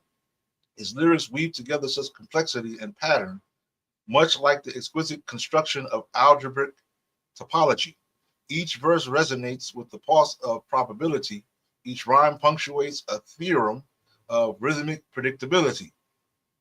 Just consider the structure of his beats and rhymes, as Fibonacci is, in essence, as the spirals of the Nautilus shell. He layers his messages across beats as elegantly as one lays out a sequence of mathematical proofs, each supporting the next harmonious logic. In terms of his philosophical depth, it's like engaging with a rich, complex problem in calculus. The more you delve into his lyrics, the more layers you uncover. And isn't that what mathematics is about? Uncovering layers to reveal deeper truths? KRS One encapsulates the beauty of hip hop through a mathematical lens, making his music not just an auditory experience, but a cerebral feast as well. What do y'all think about that? I'd like to know in the commentary what you guys think about that response right there, that reply. And let me see. What did I ask her? I asked her, oh yeah, which is your favorite song from KRS One? I'm gonna ask the same thing here. Which is favorite song from KRS One? All right, let's see, let's see, let's see. Let's see.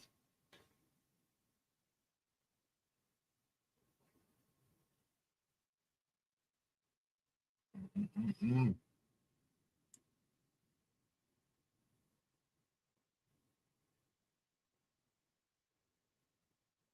All right, going in. He's going in again. Man, they're typing some books for us to read. Man,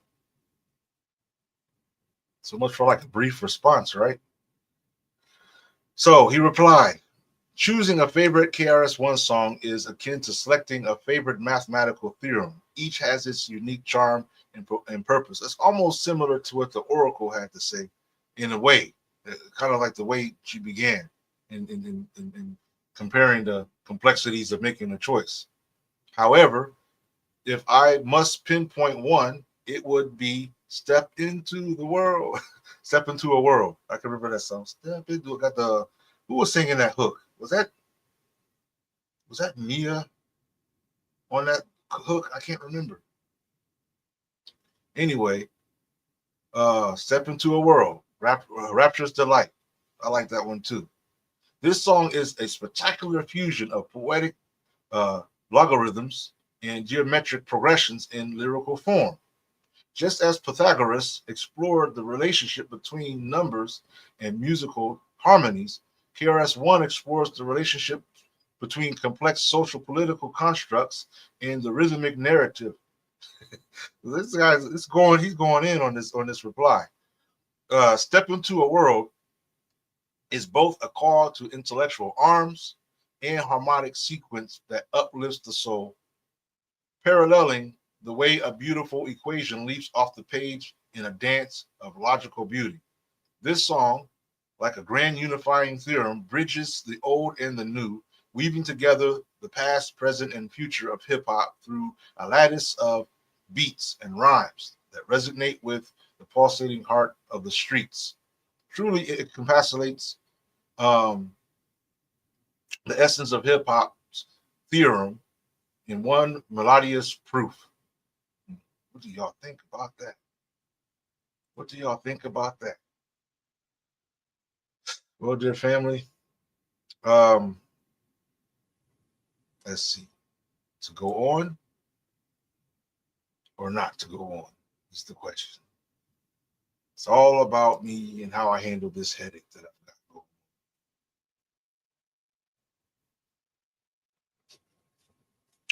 Right.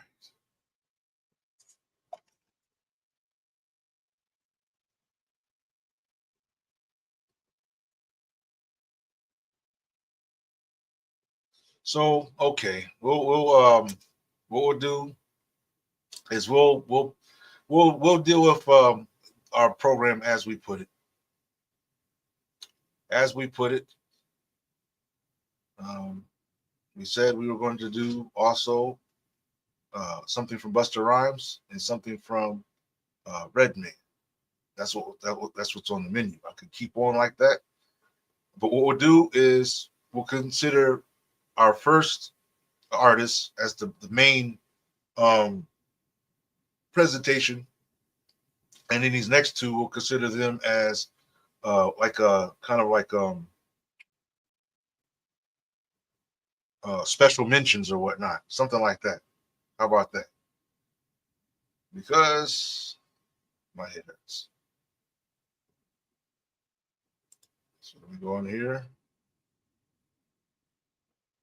Be sure to join Soul Journey of Life. I think you'll be really pleased at what you can do on the platform, and just I believe our interactions would be a bit more wholesome, a bit more different than on some of the other mainstream social media platforms. Um, that's my opinion. So sign up to souljourneyoflife.org. Souljourneyoflife.org. That is where our website's at. So let me pop this screen back up, right? Yeah, here we go. And we're going to go back to another tab. So this time, let's break open the lyrics of Busta Rhymes. And this was one that I chose because this is one of the artists that back in the days, I was, he really energized our stereo speakers. You understand? He really energized our stereo speakers and was one of the, go-to artists when it came to really, putting everybody in the mood of music, right? He really motivated and energized us. So, going to Busta Rhymes. The song that I chose was one of my favorite songs back in the days on the album. I believe it was called When Disaster Strikes. Right. I liked this particular song back then because it showcased, of course, it showcased Busta Rhymes, but it also showcased other artists that he had been working with back then, right? And so I like when I see like group performances. I think of like the Wu-Tang's. I think it's a Triumph. You got like literally a whole crew, dropping a verse on that song. I like stuff like that. I like when I see like the roster come out, off the bench and represent. So this song right here was one of the songs that I had, enjoyed back in the days. That was kind of like that, showing the roster of, the comrades of Busta Rhymes and his comrades. So it starts off with, and the name of the song is "We Could Take It Outside," right? We could take it outside. So starts off, you hear Rampage, aka Rampage, the last Boy Scout, if I remember correctly, coming on the mic. Yeah, he's got like a voice like he's got a voice like that, right? Yeah, Universal, Flip Mode,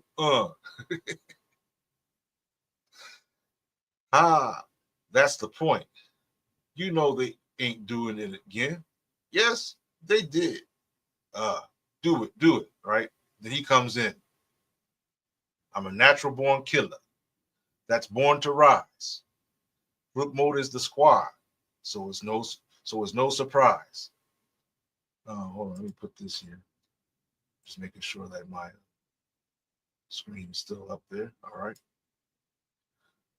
Already, just on the first two bars, he's coming with some entertainment, shock and awe type entertainment,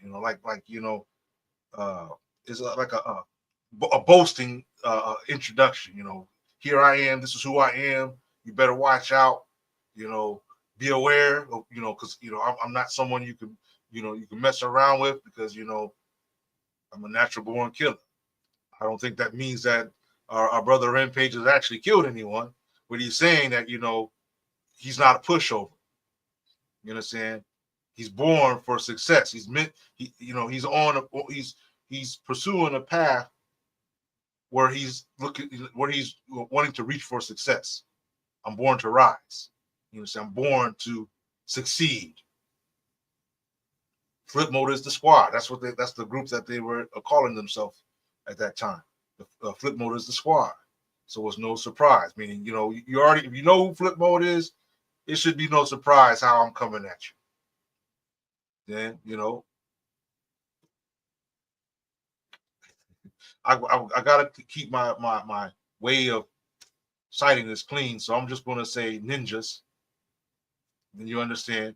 Want to advertise about how we get down.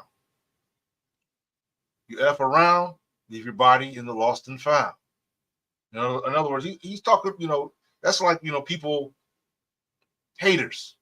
One thing that haters like to do is they like to kind of put you there in a certain way and, talk down about you in a way that often isn't even accurate.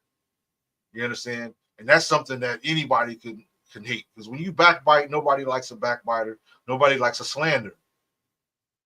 So, he's basically letting them know how he feels about that when they do stuff like that. How you like me now? We got the industry on lock. The world is on shock. I'm taking piece of the rock. He's doing what he can to get his part of what he earns, of his desserts, of his efforts. Yo, you feel it? Tell him, in the heart. Tell him, he loves that. If you hear the song, with the way he does his lyrics, tell him, he's got that sound in his voice. It's kind of like a low pitch, a low tone. So you can think of someone with a low tone octave dropping these lyrics. That's kind of how Rampage sounds. Tell him, in the heart, when we took you to the park, midnight after dark, I'm the raider of the lost art. Now I don't know if he's talking about something he actually did. Maybe he was remembering something, but I think he was being fancy with words, because when he's writing that bar, it's got to flow, it's got to rhyme, it's got to be consistent. I'm the raider of the lost art. So he might be talking about just how people identify him when he's out there in the field, so to speak. Basically a strong personality, a sharpshooter, strong, a bold representative of his group. This is another artist that I really, when I heard this brother, he had me laughing when I first heard this lyric, this verse. He's like, nah. Then he comes in. This is identifies the name title Serious. He says, because I can hear him saying this in my mind. Super size. He come out like that, right? Right before your eyes. Bring in treats like giant sweet potato pies. Words, wide sword shift, and I spit on flies. Killing all the tips from studio spies. Head to bed, Betty bye. Don't ask why. What do you ask as a reply? Flip boats the squad. Don't test, don't try. Peace to my people in the friendly skies. Peace to my outer space ties. I think he was having fun in this rhyme. That's what I think. I think he was, Busta Rhymes or somebody, whoever was, promoting the song. Come on, Serious. My Busta Rhymes was, come on, Serious. I need you to drop a rhyme for my song right here. She's like, really? I mean, do I have to? Yeah, man. This is my. When Disaster Strikes, my Disaster Strikes album's about to hit. We got to do this right, yo. So this just a few bars. When you look at the patterns here, I think he was just having fun. He was just having fun. Because I don't feel like there was anything like deep coming out at me. Super size right before your eyes. Bring in treats like giant sweet potato pies. To me, I think the brother likes to eat, because the first thing he wants to come at you with is food. So he might be a good cook as far as we know. That might be his way of showing you where his interests are. On the plate. So he might be a brother. I mean, I don't know.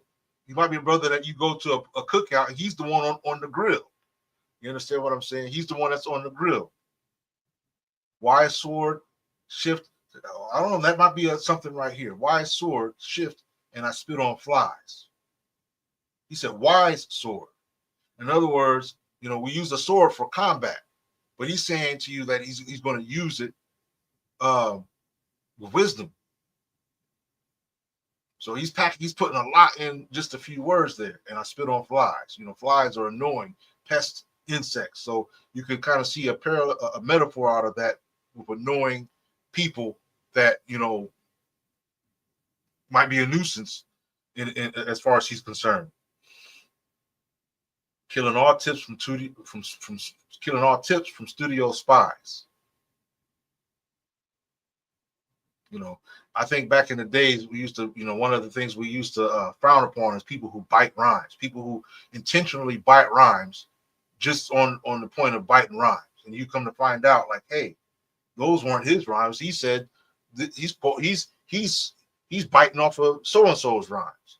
Now, don't get that twisted with quoting somebody. I've heard some MCs quote somebody, but they would always acknowledge the source of who they quote. They would say, word to so and so, or shout out to so and so, after they cited, or so and so like such and such. They would do something like that, so you know that this is the person that said this, and they're simply quoting that person that they have a respect for that said this.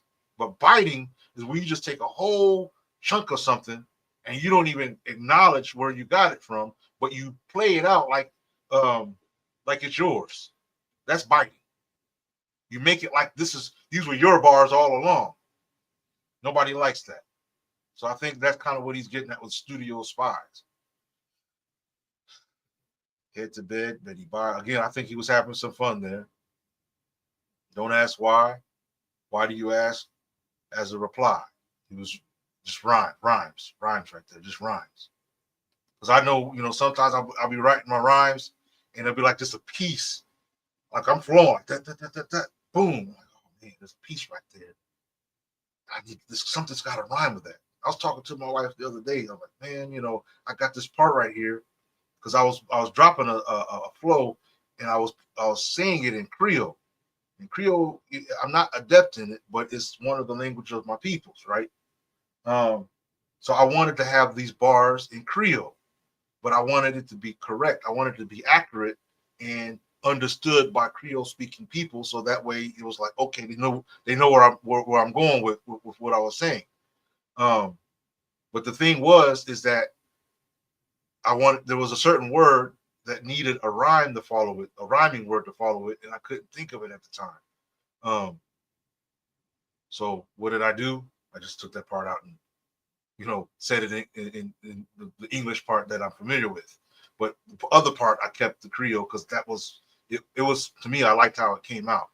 So at the end of the day, it all came as a wholesome verse.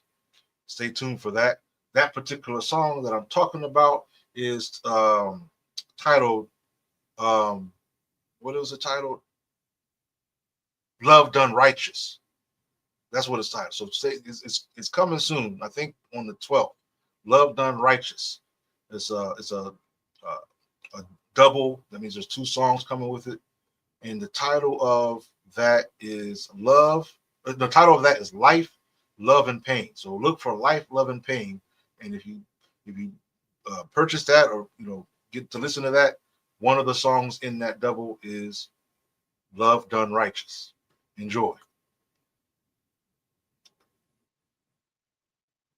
Yeah, I think in a way he was being deep with this piece to my outer space spies. I can kind of see something deep in that. Me being a person that's spiritual and celestial and things of that nature, I could see a deeper meaning in that. I don't know if he intended that or again if he was just having fun, with the way his style is. His style is very he's got like a higher octave voice. And the way he delivers is humorous. You understand? His style, his delivering pattern is very humorous in this particular song. So I don't know. Maybe that's what he was. Maybe he was just having sheer fun at that time. Then we got our brother Busta Rhymes coming up next, right? Busta Rhymes or wait a minute, Spliff Star. Well, it says here Spliff Star and Busta Rhymes, so maybe they're going back and forth. That's another thing we do sometimes in hip hop is we'll trade rhymes. We'll go back and forth. We'll kind of bounce off of each other. I drop a couple of bars and another person, cause and effect type thing, call and response. Just like in any kind of music. If you ever hear any like a symphony orchestra, right? And in the orchestra, you'll hear like a violin doing something. And then all of a sudden a cello says something back. You understand? A call and response. It's like they're talking to each other or with each other or complimenting what the other person had to say. So if I could recall, I can't recall the verse entirely in my mind right now. But here we go. Says, I'm living weller like the ladies. Ha. That must be Busta Rhymes because he likes that ha. He likes that y'all, he likes that type of thing. So I'm living weller like the ladies. Ha. Wow. Bigger than crack in the 80s. Through the bush up. That's right. Buggy-eyed Mercedes. Blowing up like C4. What? There's so much to live for. So he's talking about his excitement and his achievements and what he's been able to, pay down for him and the life he's been able to live at the time. You understand how he's living. He's talking about how he's living. Can't play the game no more. In other words, you can't be running, like some people are running in the streets, doing the street stuff. You understand? Can't play the game no more. Can't pick up the cane no more. That just confirmed what I said. Brothers ain't the same no more. Trying to sweat me, what I'm aiming for. In other words, he's saying that the higher he's climbing the ladder of his success, folks change. Suddenly you start, your pockets are looking fatter. You're starting to look a little bit more success. You come and dressed to impress. Now all of a sudden, folks are, they changing how they approaching you. You understand? I'm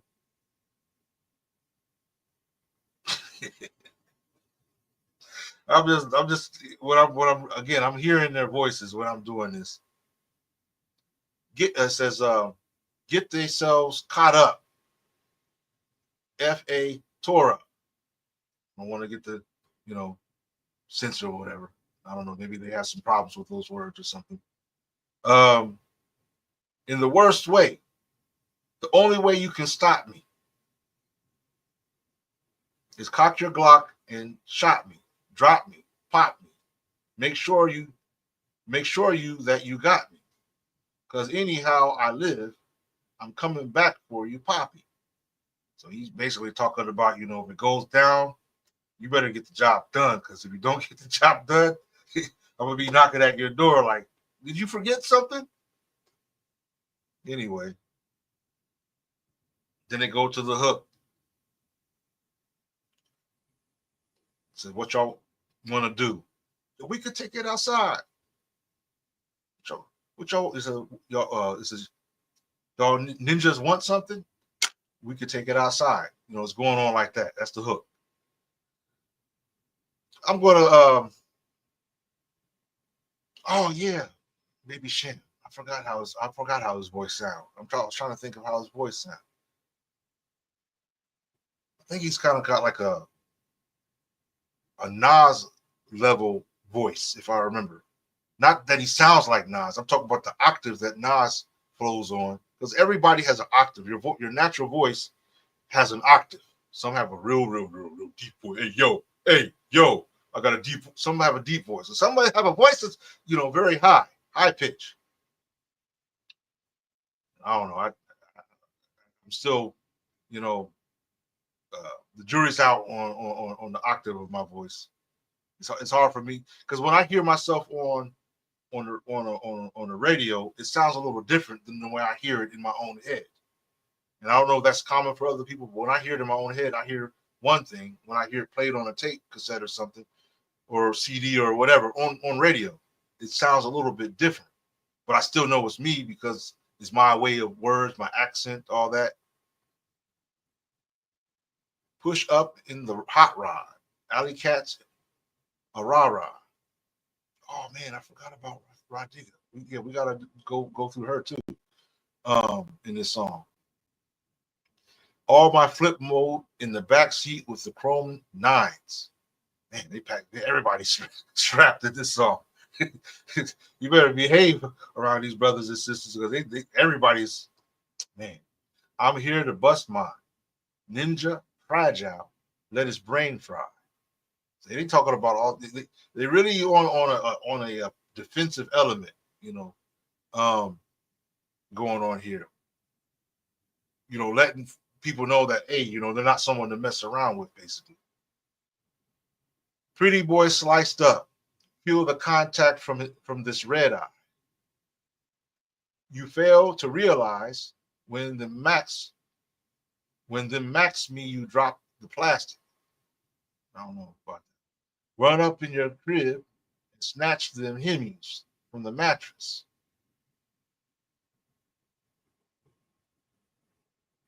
It must be them little packets, little drug packets of drugs or whatever. I'm thinking. Hemis. Oh, gotta do it, family. Got to investigate what, because your brother, I'm like a nerdy brother, so I don't always have all of the. I know some of the streets that I've grown up in. I've learned some lingo growing up, but I'm a stubborn person, so I've never been able to adapt to that way of talking. Of like, no, this is I've always saw myself as distinct as this is me. I'm me. I'm not trying to take on someone else's personality. I stick with my own personality, and that sometimes means that even if, because of me growing up in certain environments, they talk a certain way. Oh, you should talk that way too. I'm like, no, that's them. That's what they do. I'm not getting anything. Oh, here we go. Dictionary.net. So dictionary.net.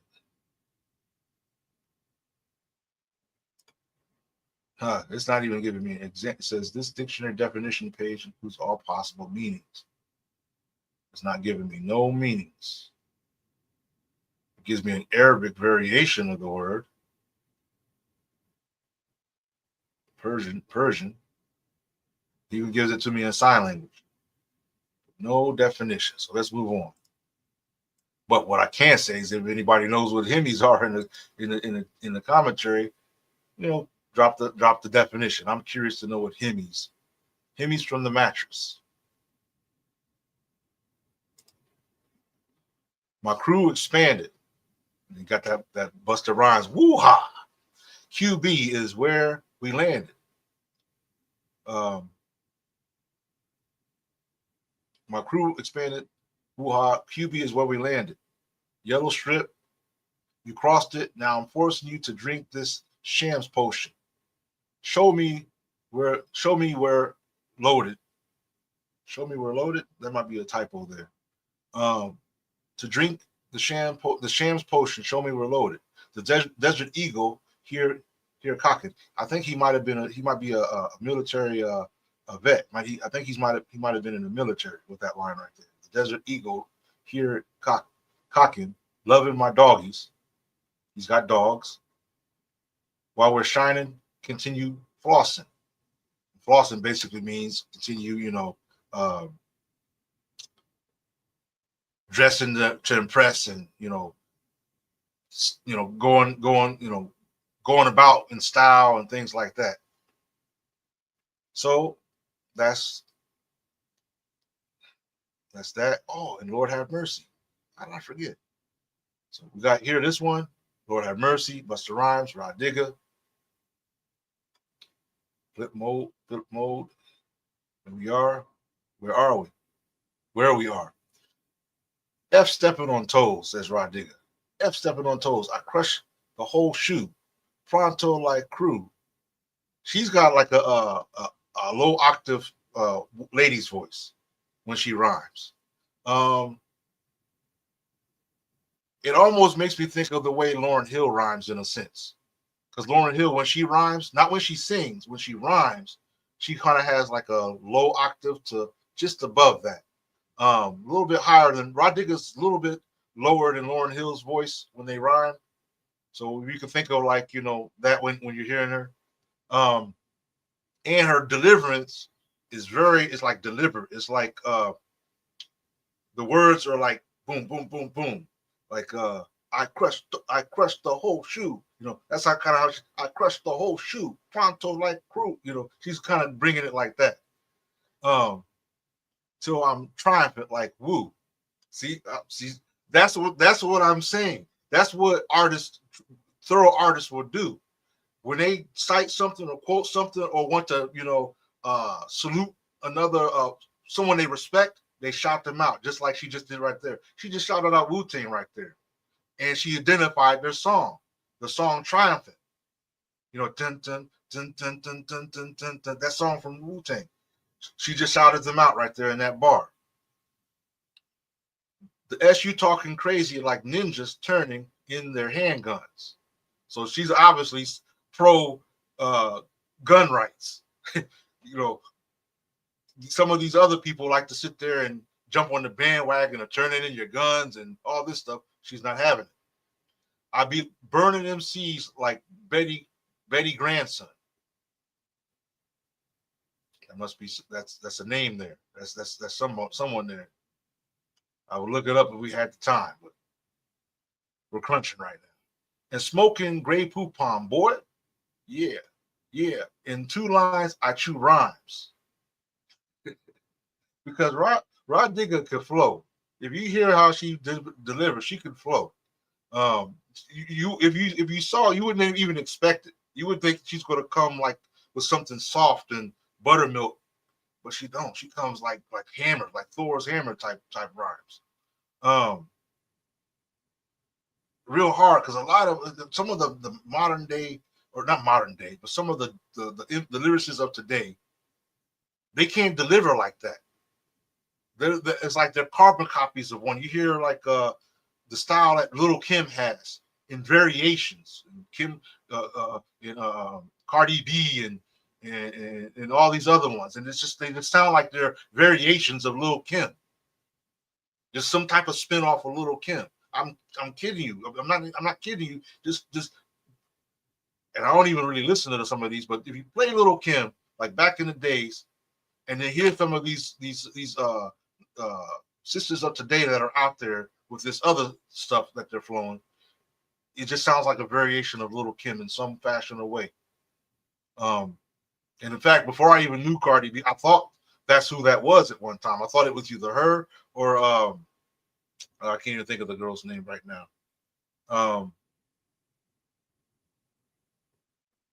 I can't think of it. But she's popular too, the one I'm thinking about. Anyway, I would say that Rod Digger has she has her own base of deliverance that makes it unique to her. When you hear her, you can't mistake her flow pattern. You can't mistake her deliverance. So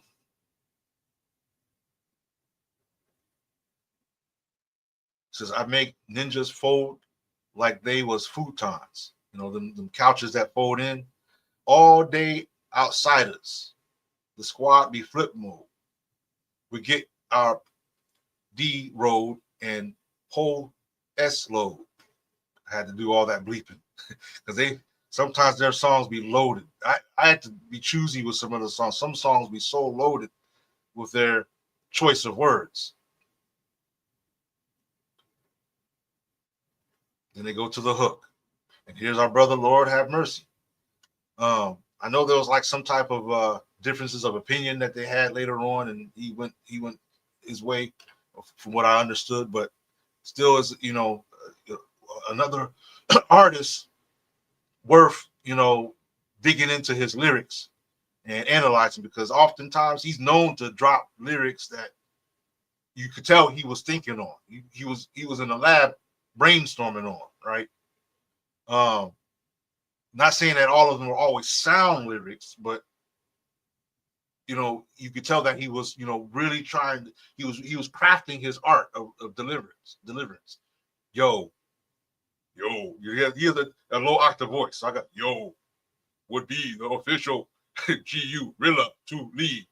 That's how. That's how he rhymes. It's real deep, and he kind of bobs his head as he rhymes or whatnot. Militias that pillage Americana.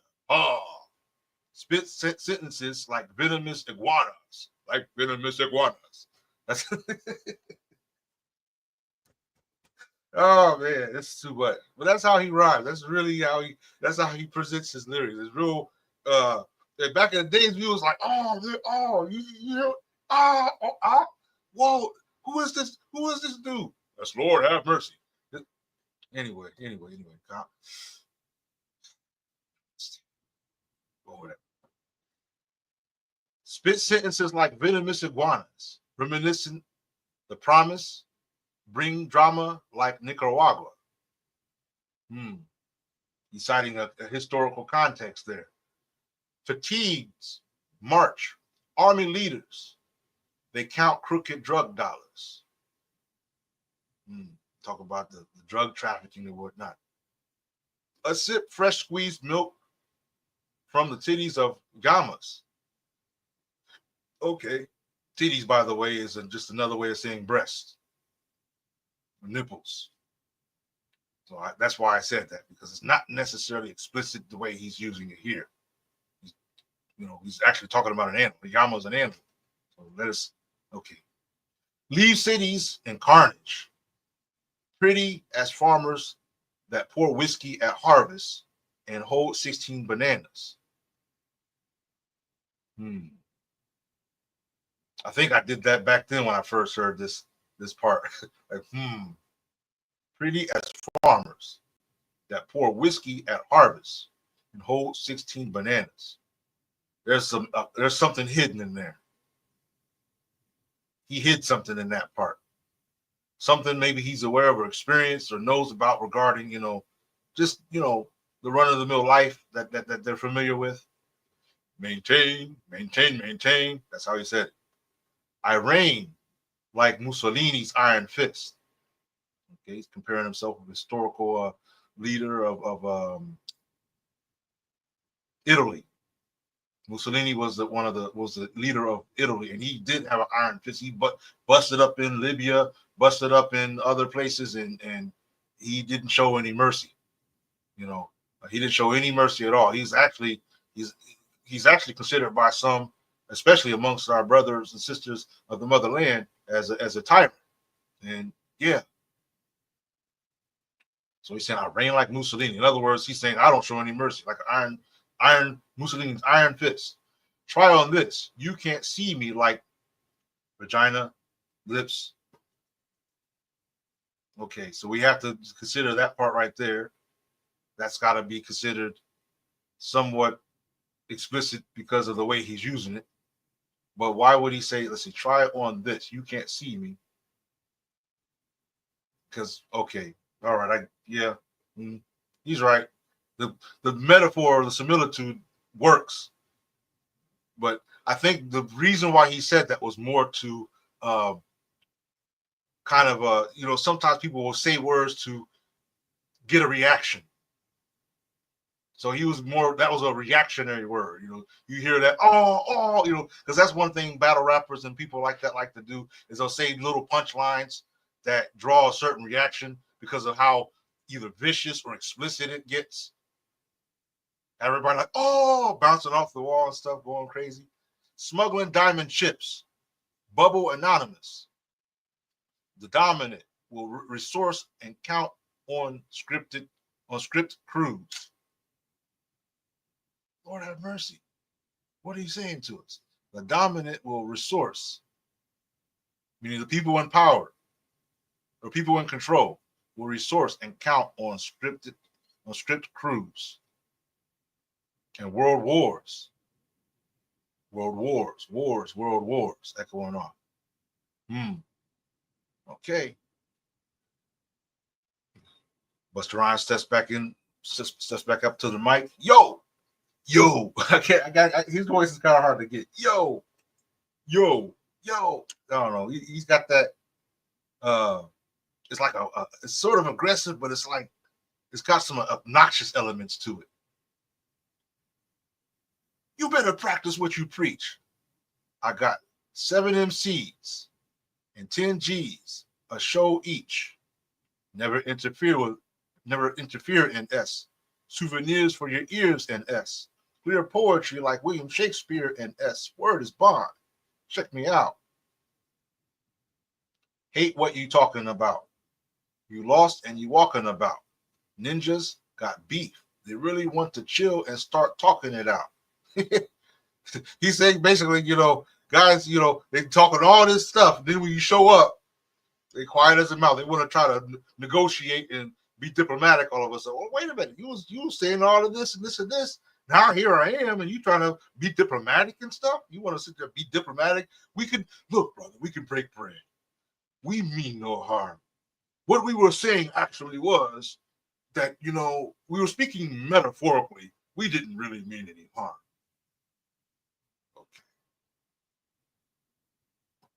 Okay.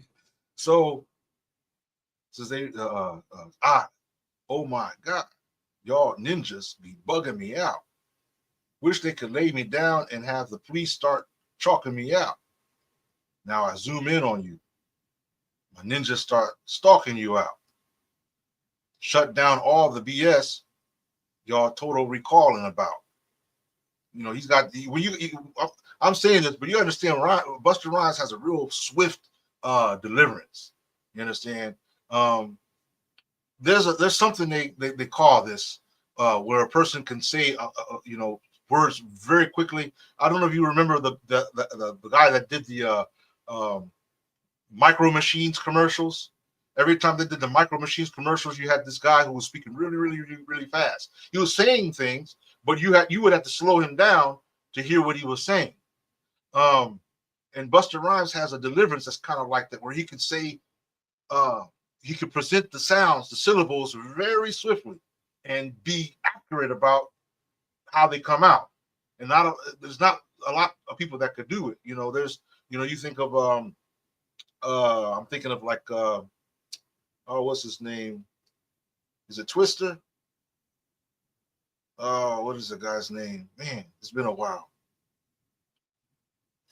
There's some other MCs that if like I said, I'll end up thinking about it later and it'll come to my head. But my head is pounding right now, so I can't even utilize my memorization skills.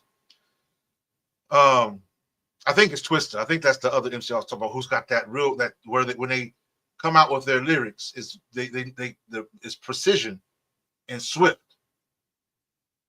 So, and even in this lyric, if I remember correctly, he's kind of doing that again in these lyrics. Shut down all the BS you total recalling about. This one's for my peoples and my ninjas up north. The rulership dynasty of flip mode finally came forth. See, at that time, he was really promoting the flip mode as a group. You understand? The flip mode label. He was promoting that heavily in those days. Export and imports, hitting you with the flavors of all sorts. My squad coming through, chop down your ear off. We're gonna pause that for now because I want to get Redman in real quick before it's too late. And it's already too late, but we'll make it not too late. So we're gonna go over to Redman. Go ahead and check out what Busta Rhymes is saying. On your time, we could take it outside. Maybe you could see why I was liking it so much. As I explained earlier, because for me, I'm a brother about unity, and I like doing things in collaboration. I was really impressed being able to work with like brothers like Bossman Blake and Sister Nikwa B. And and even others that I worked with, in the past, because it's a collaboration. It's like family doing things, operating as a military unit. You understand? We're on a mission. We all got a part to play. You understand the mission. You understand the mission. You understand the mission. Okay, let's do it. Let's go. And we go out there and get the job done. So, last but not least, we're going to go to Redman. And this is another brother I had to sift through the archives, because, he likes to choose his words a certain way. So sometimes artists is hard when you're trying to present things in a clean way. They don't make it easy. They're saying, often they're saying strong content, but because of their choice of words, they're speaking in a way that they're familiar with. I don't hate on any of that. It's just that that's their language, that's their preference of deliverance. Some of us have another preference. Based upon our values or our principles or our criterion. You understand? Something like that. So for me, my criterion, I try to keep my words clean.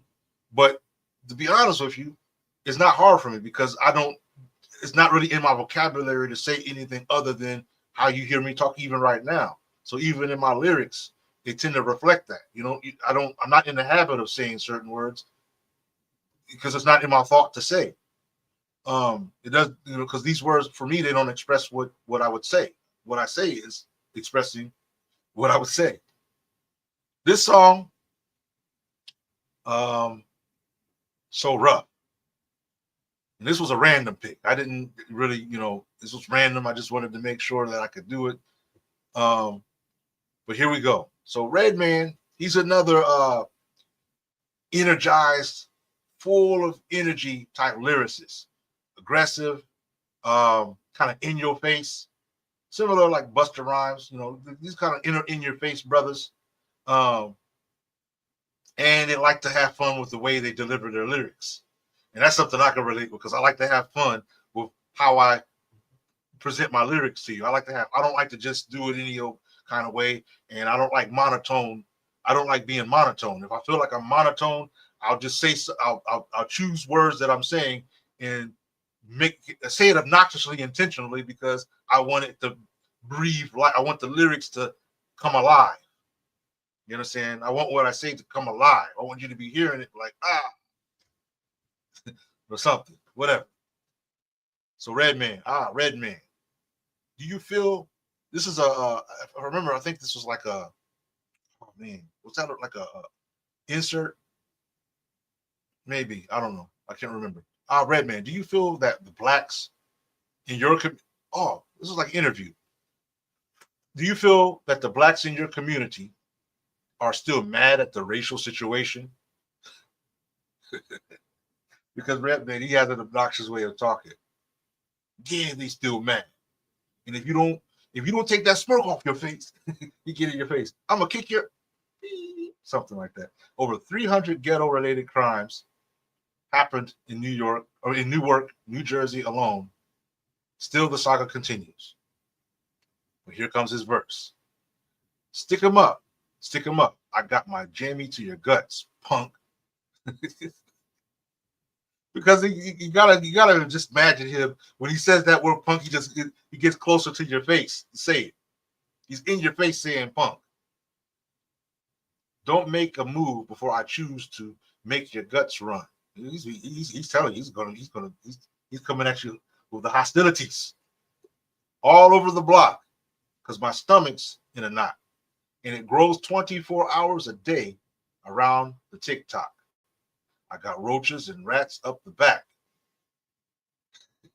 It's metaphor because he's talking about, the tweed right there. He's talking about the tweed, I think, when he said the roaches and rats up the back. Maybe. Carrying bats and gats, so snack jack. Okay, yeah. I mean, I'm looking at these rhymes here because part of it is he's rhyming, he's playing around with words, the rhymes, but he's also saying something because not everybody can do that. Not everybody can rhyme a rhyme and actually say something in the rhyme. Sometimes they're just rhyming. It's just a bunch of rhymes. Like somebody playing a random note on a keyboard, just a bunch of rhymes, not really saying anything that means anything. So it takes skill to be able to rhyme intentionally while saying what you want to say through those rhymes. And Redman can do that. Then guzzle down with water from the hydrant. My mom's taking the bath and my brother's next to dive in. I bet you when he wrote this rhyme, was exactly what was happening. He's sitting there, can you imagine he's got all these other bars written down? It's like, damn, what am I going to say next?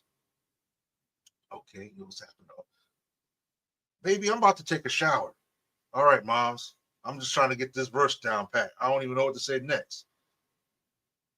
Oh, I know. Yeah, there it is. Mom's taking the bath.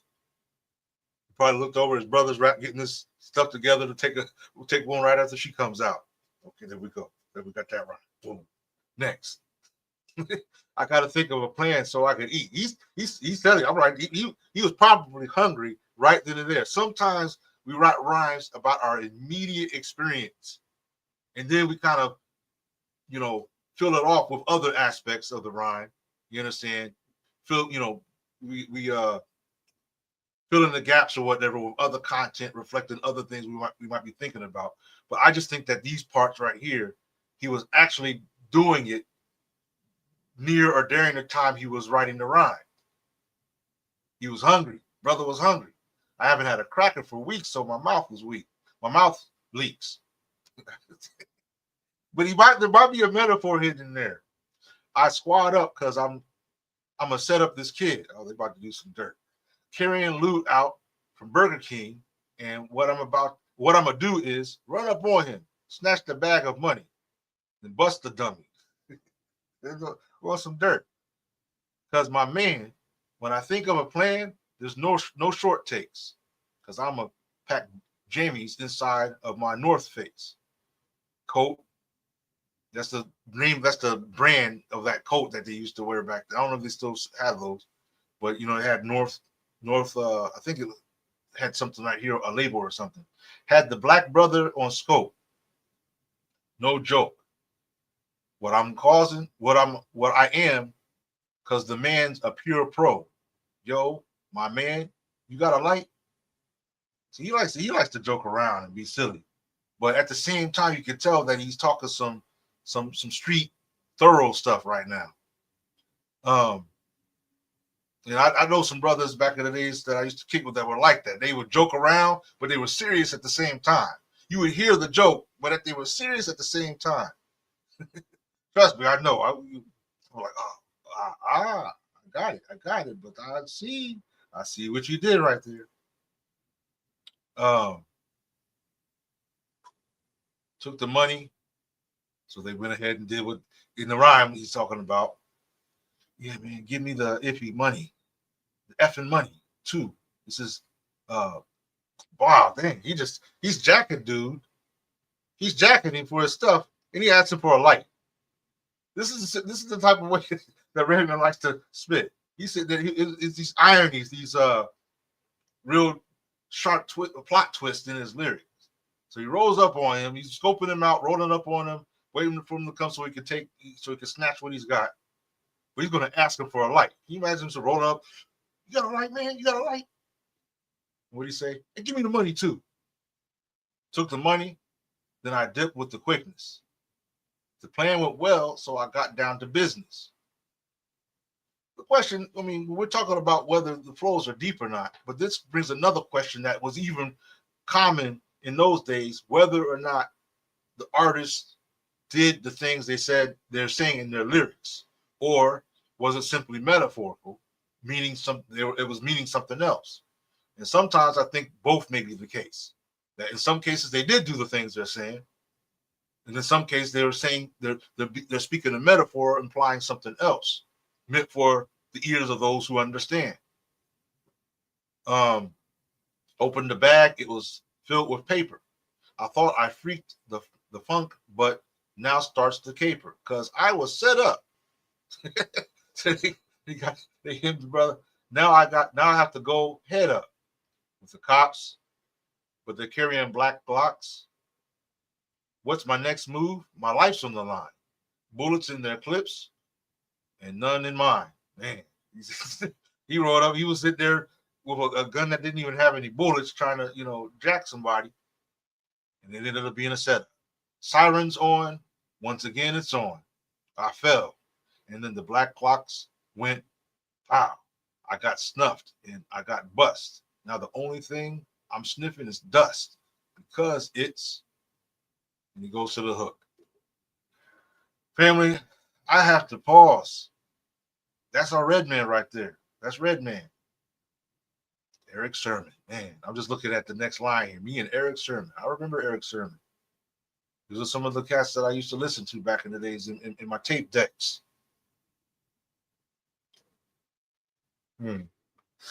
Well, Oh man, that was Redman. I think Redman was more in the business to entertain you, because clearly he was a brother that was, for the paper. In a way, I'm not the type of people that are for the paper that sell themselves to the devil for the paper, where they got to alter the whole thing. This is how he lived. He's telling you how he is. Some might say that's a grimy person or whatnot, but I think of it like kind of like what I call the Robin Hood concept, where a person, they're respectable to the people that they have respect for, but grimy to the people that they don't. And in most cases, the people they don't have respect for tend to be people that anybody in their right mind wouldn't have any respect for. And that's kind of how I see, his presentation. Like I said, you got to look. You don't even have to look past some of the words. You look at the words, but understand the environment that ones like him is brought up in. What they're encountering from day to day, the type of aggressiveness they have to have in order for them not to be taken advantage of. You understand? Because the opponent is coming at them a certain way.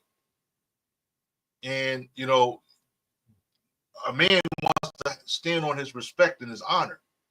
So you have to know your opponent. You have to know your enemy. You have to know what their mentality is and what the enemy respects. And if you know that the enemy will keep his distance from you when you present things a certain way, then often that's what you do. I'm letting you know. The enemy recognizes those words and says and stays their hand because they understand whether or not the words that a person is saying is authentic or just pretend. You understand what I'm saying? So that's what I'm getting out of that. So it might not be the content or the deliverance that I would want my son to sit down and listen to. At least if anything, as a child, right? And I'm saying as a child because as a child, you're trying to develop an understanding of the way of your parents and interpret the world that way at first. And as you get older, you start to take on things that come from the external family structure, and you'll encounter things, and you don't want your child to be soft. You understand what I'm saying? So you want them to understand what's out there. You also want them to understand how to encounter certain situations. You understand how to deal and handle drama, how to deal and handle, something that might be threatening to him. Somebody might be trying to do something, jack him or take something from him. How do you deal with that realistically?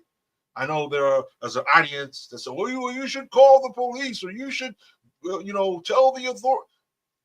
This isn't a reality for everybody. And not only that, but sometimes that very action might bring more problems than solutions, not just from the so-called authorities themselves, because you see the times we're living in, but also from the respect that you have from the community.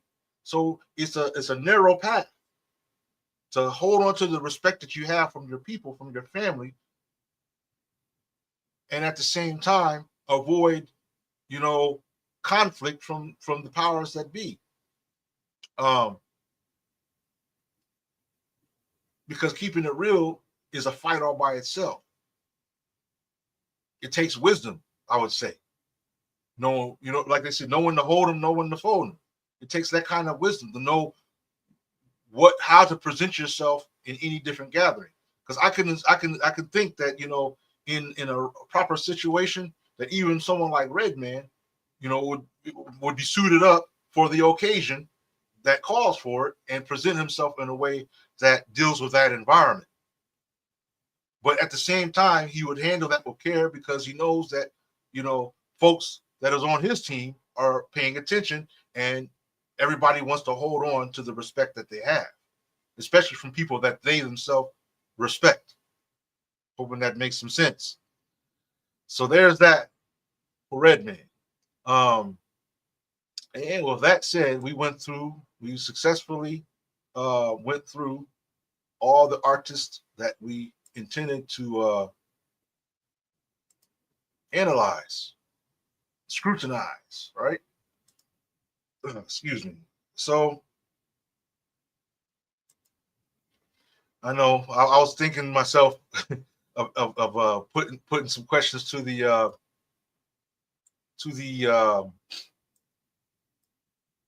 Village Circle,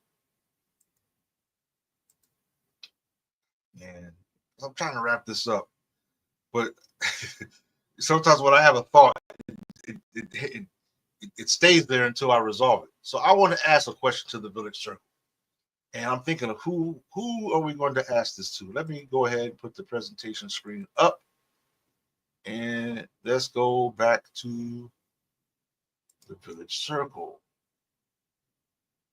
Right. So, the question we want to say, the question that I'm thinking of asking is concerning like our deliverance when we have to speak words that may be harsh. Um, Something in that, the question may be, how can our lyrics in hip hop music affect our children? How about that? Affect the minds of our children. Who will we ask this question to? Oh man, it'd be nice if you guys would help a brother out with the answer to that question. Who will we ask? Who will we ask this question to? Um, let's see here. How about, I'm trying to think of someone we didn't ask yet. How about we will ask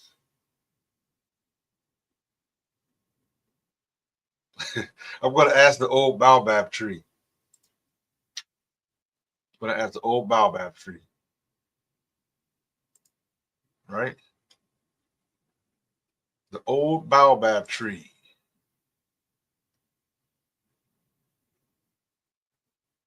Okay, let's go. So I said, oh man, gotta take the caps off. I can't even type. Come on.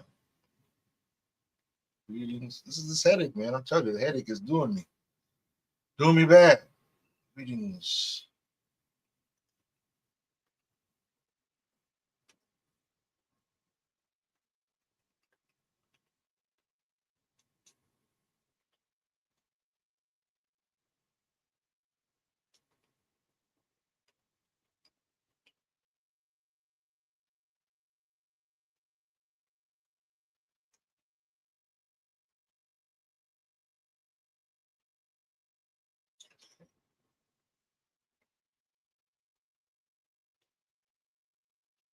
I said, how do it? Come on, man. Lyrics.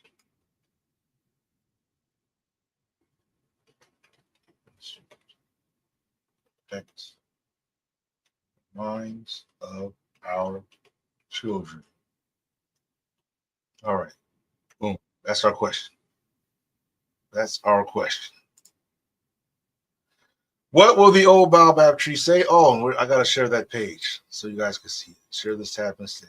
Okay. What will the old baobab tree say? What will be the response? Oh, and I'm going to have to translate this for you guys because I forgot.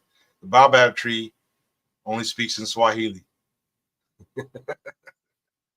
So I'll translate. Don't worry. I'll Google Translate it.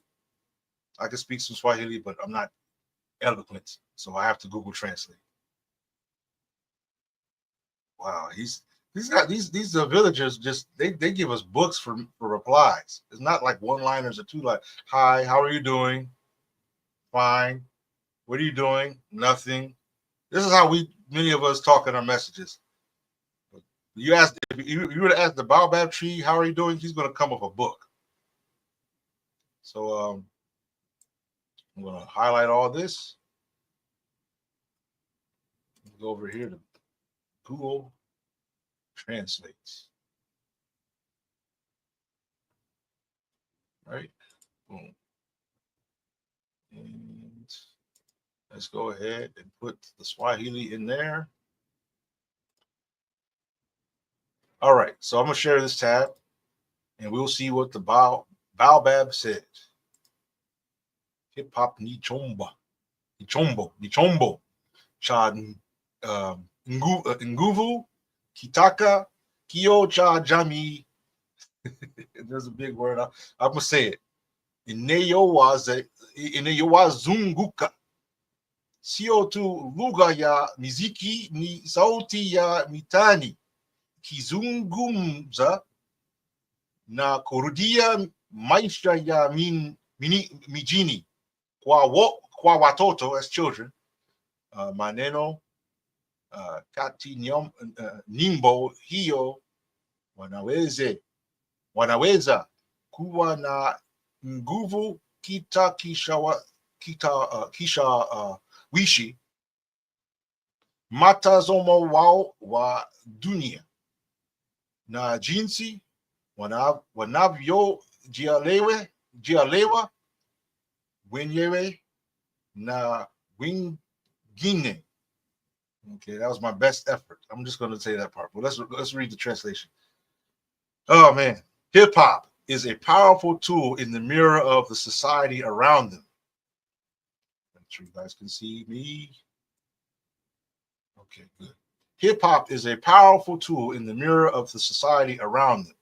It is not just the language of music, it is the voice of the street speaking and echoing urban life. Listen, man, I'm telling you, this is the Baobab saying this. This is the Baobab tree, the old Baobab in the village circle, folks. For children, the words in the song can be powerful in influencing their view of the world and how they understand themselves and others. Moja, that's one of my favorite words. Moja. On the one hand, that's what emoja means. One. On the one hand, hip hop can encourage young people to see their strength, stand up against injustice. This is the Baobab tree, family. That's all. All I did was ask a question. Encourage young people to see their strength, stand up against injustice, and raise their voices against abuse. And it's no wonder that the powers that be want to control the sources of hip hop music. If you can think that hip hop is capable of doing this, now would you understand why some of your most popular rappers that are saying all of this madness, craziness, stupidity, that their producers are amongst those who are established amongst the powers that be? It all makes sense now, doesn't it? However, it can also give them an unhealthy image of what seems important, including meaningless wealth and fame. Listen, folks, the old Baobab speaks, and even encourage them to engage in illegal behavior. What matters here is the message that is being conveyed and how young people choose to take it. Parents and other administrators can help by talking to their children about what they hear and give them a better environment to recognize and analyze the values that those words create. If hip hop is well understood, it can be a tool to convey the message of justice, freedom, and harmony between different communities. What say you, brothers and sisters, about what the old Baobab had to say? What say you? What do you feel about that reply? Okay. So, dear family, I think that's a good note to tap out on, because yeah, I would have been a little bit more energetic had it not been, this pounding in my head. It's not pounding as much, but it's still the annoying aspect of it is still there. I think after some good rest or whatnot, generally speaking, if I have a headache like this, a good rest will be the best remedy. Because I try, my thing is I don't even like taking the Tylenol that I did, but pressure bust pipes, they say. And in this case, I had to resolve it if I was going to do this presentation. So I encourage you, go ahead, join souljourneyoflife.org. Participate. Did you know that if you are a vendor, that you can set up your own account on Soul Journey of Life and sell your goods? The setting up, the becoming a vendor, all that's free. You're not charged to set up your account. You can also add your business to the directory for free. You're not charged to add your business to the directory. And I think, that's a benefit to the whole community when they can come to the website and see your business is there, and they can come and buy your products while they're involving themselves in interacting with the website.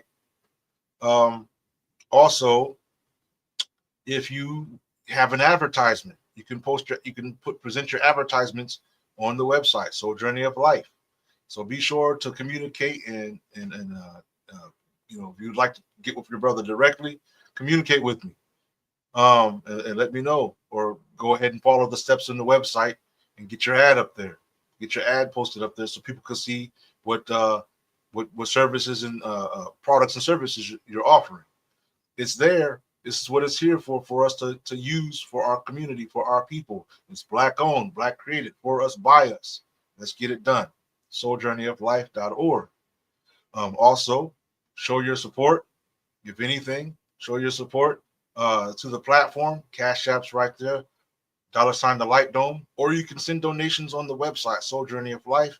Click on the left side, the tab that says support us. And it will send you to all the steps to submit your donation. And everything is much respected. Asante Sana in advance for those who show love to what we're doing here. With that said, dear brothers and sisters, we have a show. We're going to call it finished, concluded. Until next time, this is your brother Abdul Adud, aka Questman, Soul Journey of Life, Conscious Social Media. Be sure, if you have any artists that you would like us to get in on and survey and scrutinize and survey their lyrics or what have you, put it in the comments. Put it in the comments, and we will definitely look into what we can get out of it. And it could any lyricists. It don't have to be like artists from my time, my genre, or whatnot. It could be any time. This time, later time, early time, whatever time. Put their names in the comments, and we'll endeavor. Assalamu alaikum, shalom, hotep, peace and blessings from your brother, Questman, aka Abdul Wadud. Have a blessed rest of your time. My bad. I thought the shop was closed. I was just like, hey, this is mic work? What's this right here? Hold on. Hey, got an idea. Check this out. What are you waiting for? Let go. V's and flows for them with the head still attached to their shoulders. I make amends for what I failed to see until I got a little older. Versatility is a necessity in today's business. Take that as a proverb. You may think it's awkward, but it's really just what I observed. Never mind whatever you heard. I'm Questman, so much flow in sync with the flight of a carnivorous bird. I get high off the knowledge of how to spin around my myrrh. Kaaba, Allahu Akbar, blessed when I honor my mama and Baba. Disrespect them and it's you I clobber. Aha! Just when you thought all those rainy days would keep me weighted, I rise up off the ground like one snapped out of being medically sedated. I salute the melanated, the froze, the locks, and the braided. Naturally, I make it a habit of keep on loving me, so I'm never bothered by the hatred. You see the frames, but I'm that nerd that's naughty by nature. Ice water vapor, flight of the navigator. Put that on paper, sign right there. I tickle the feminine in the wind, tasting candy coated raindrops enough to make your head spin. Brother, this is not a ring you really want to get in. Really? I'm a wordsmith, making nerves twitch. After you heard this, you might just want to roll another. Hold up, as I spit for the righteous, yeah, you might need to pass that as we battle the current crisis. I see red and blue lights in the streets. I bow my head because the fallen carry the same blood my heart beats. Hold it down, UNIFY. Hold it down.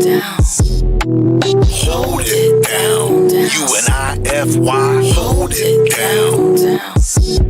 Spin that pluralistic, high quality gold subtone submission. My flow is sadistic, call me the wordsmith. Keys to the untold stories that bring your passion into glory. Educating the sun, moon, and youth. The universal which introduces logic, ignites ideologies. Flying on philosophies, carrying the baby of a dying breed. Correlating ancestors to restore the community. Praying on a cloud, lifting on my knees, soaring on cosmic energies. To reverse the mindset of the ignorant, building abundance and breaking down generational curses. As I smirk, giving you positive hurt. Rebuking the vapor that we breathe in and calibrates our mental to damage, disfigure, disturb that thought process, sorting out the weak. Seeking to kill, still and destroy. The blessings made on a stone of exhilarating cake that celebrates the victory set out for the world. Exhilarate prosperity. Hold it down. UNIFY. Hold it down. Hold it down. UNIFY. Gathering my collectiveness. Nico B.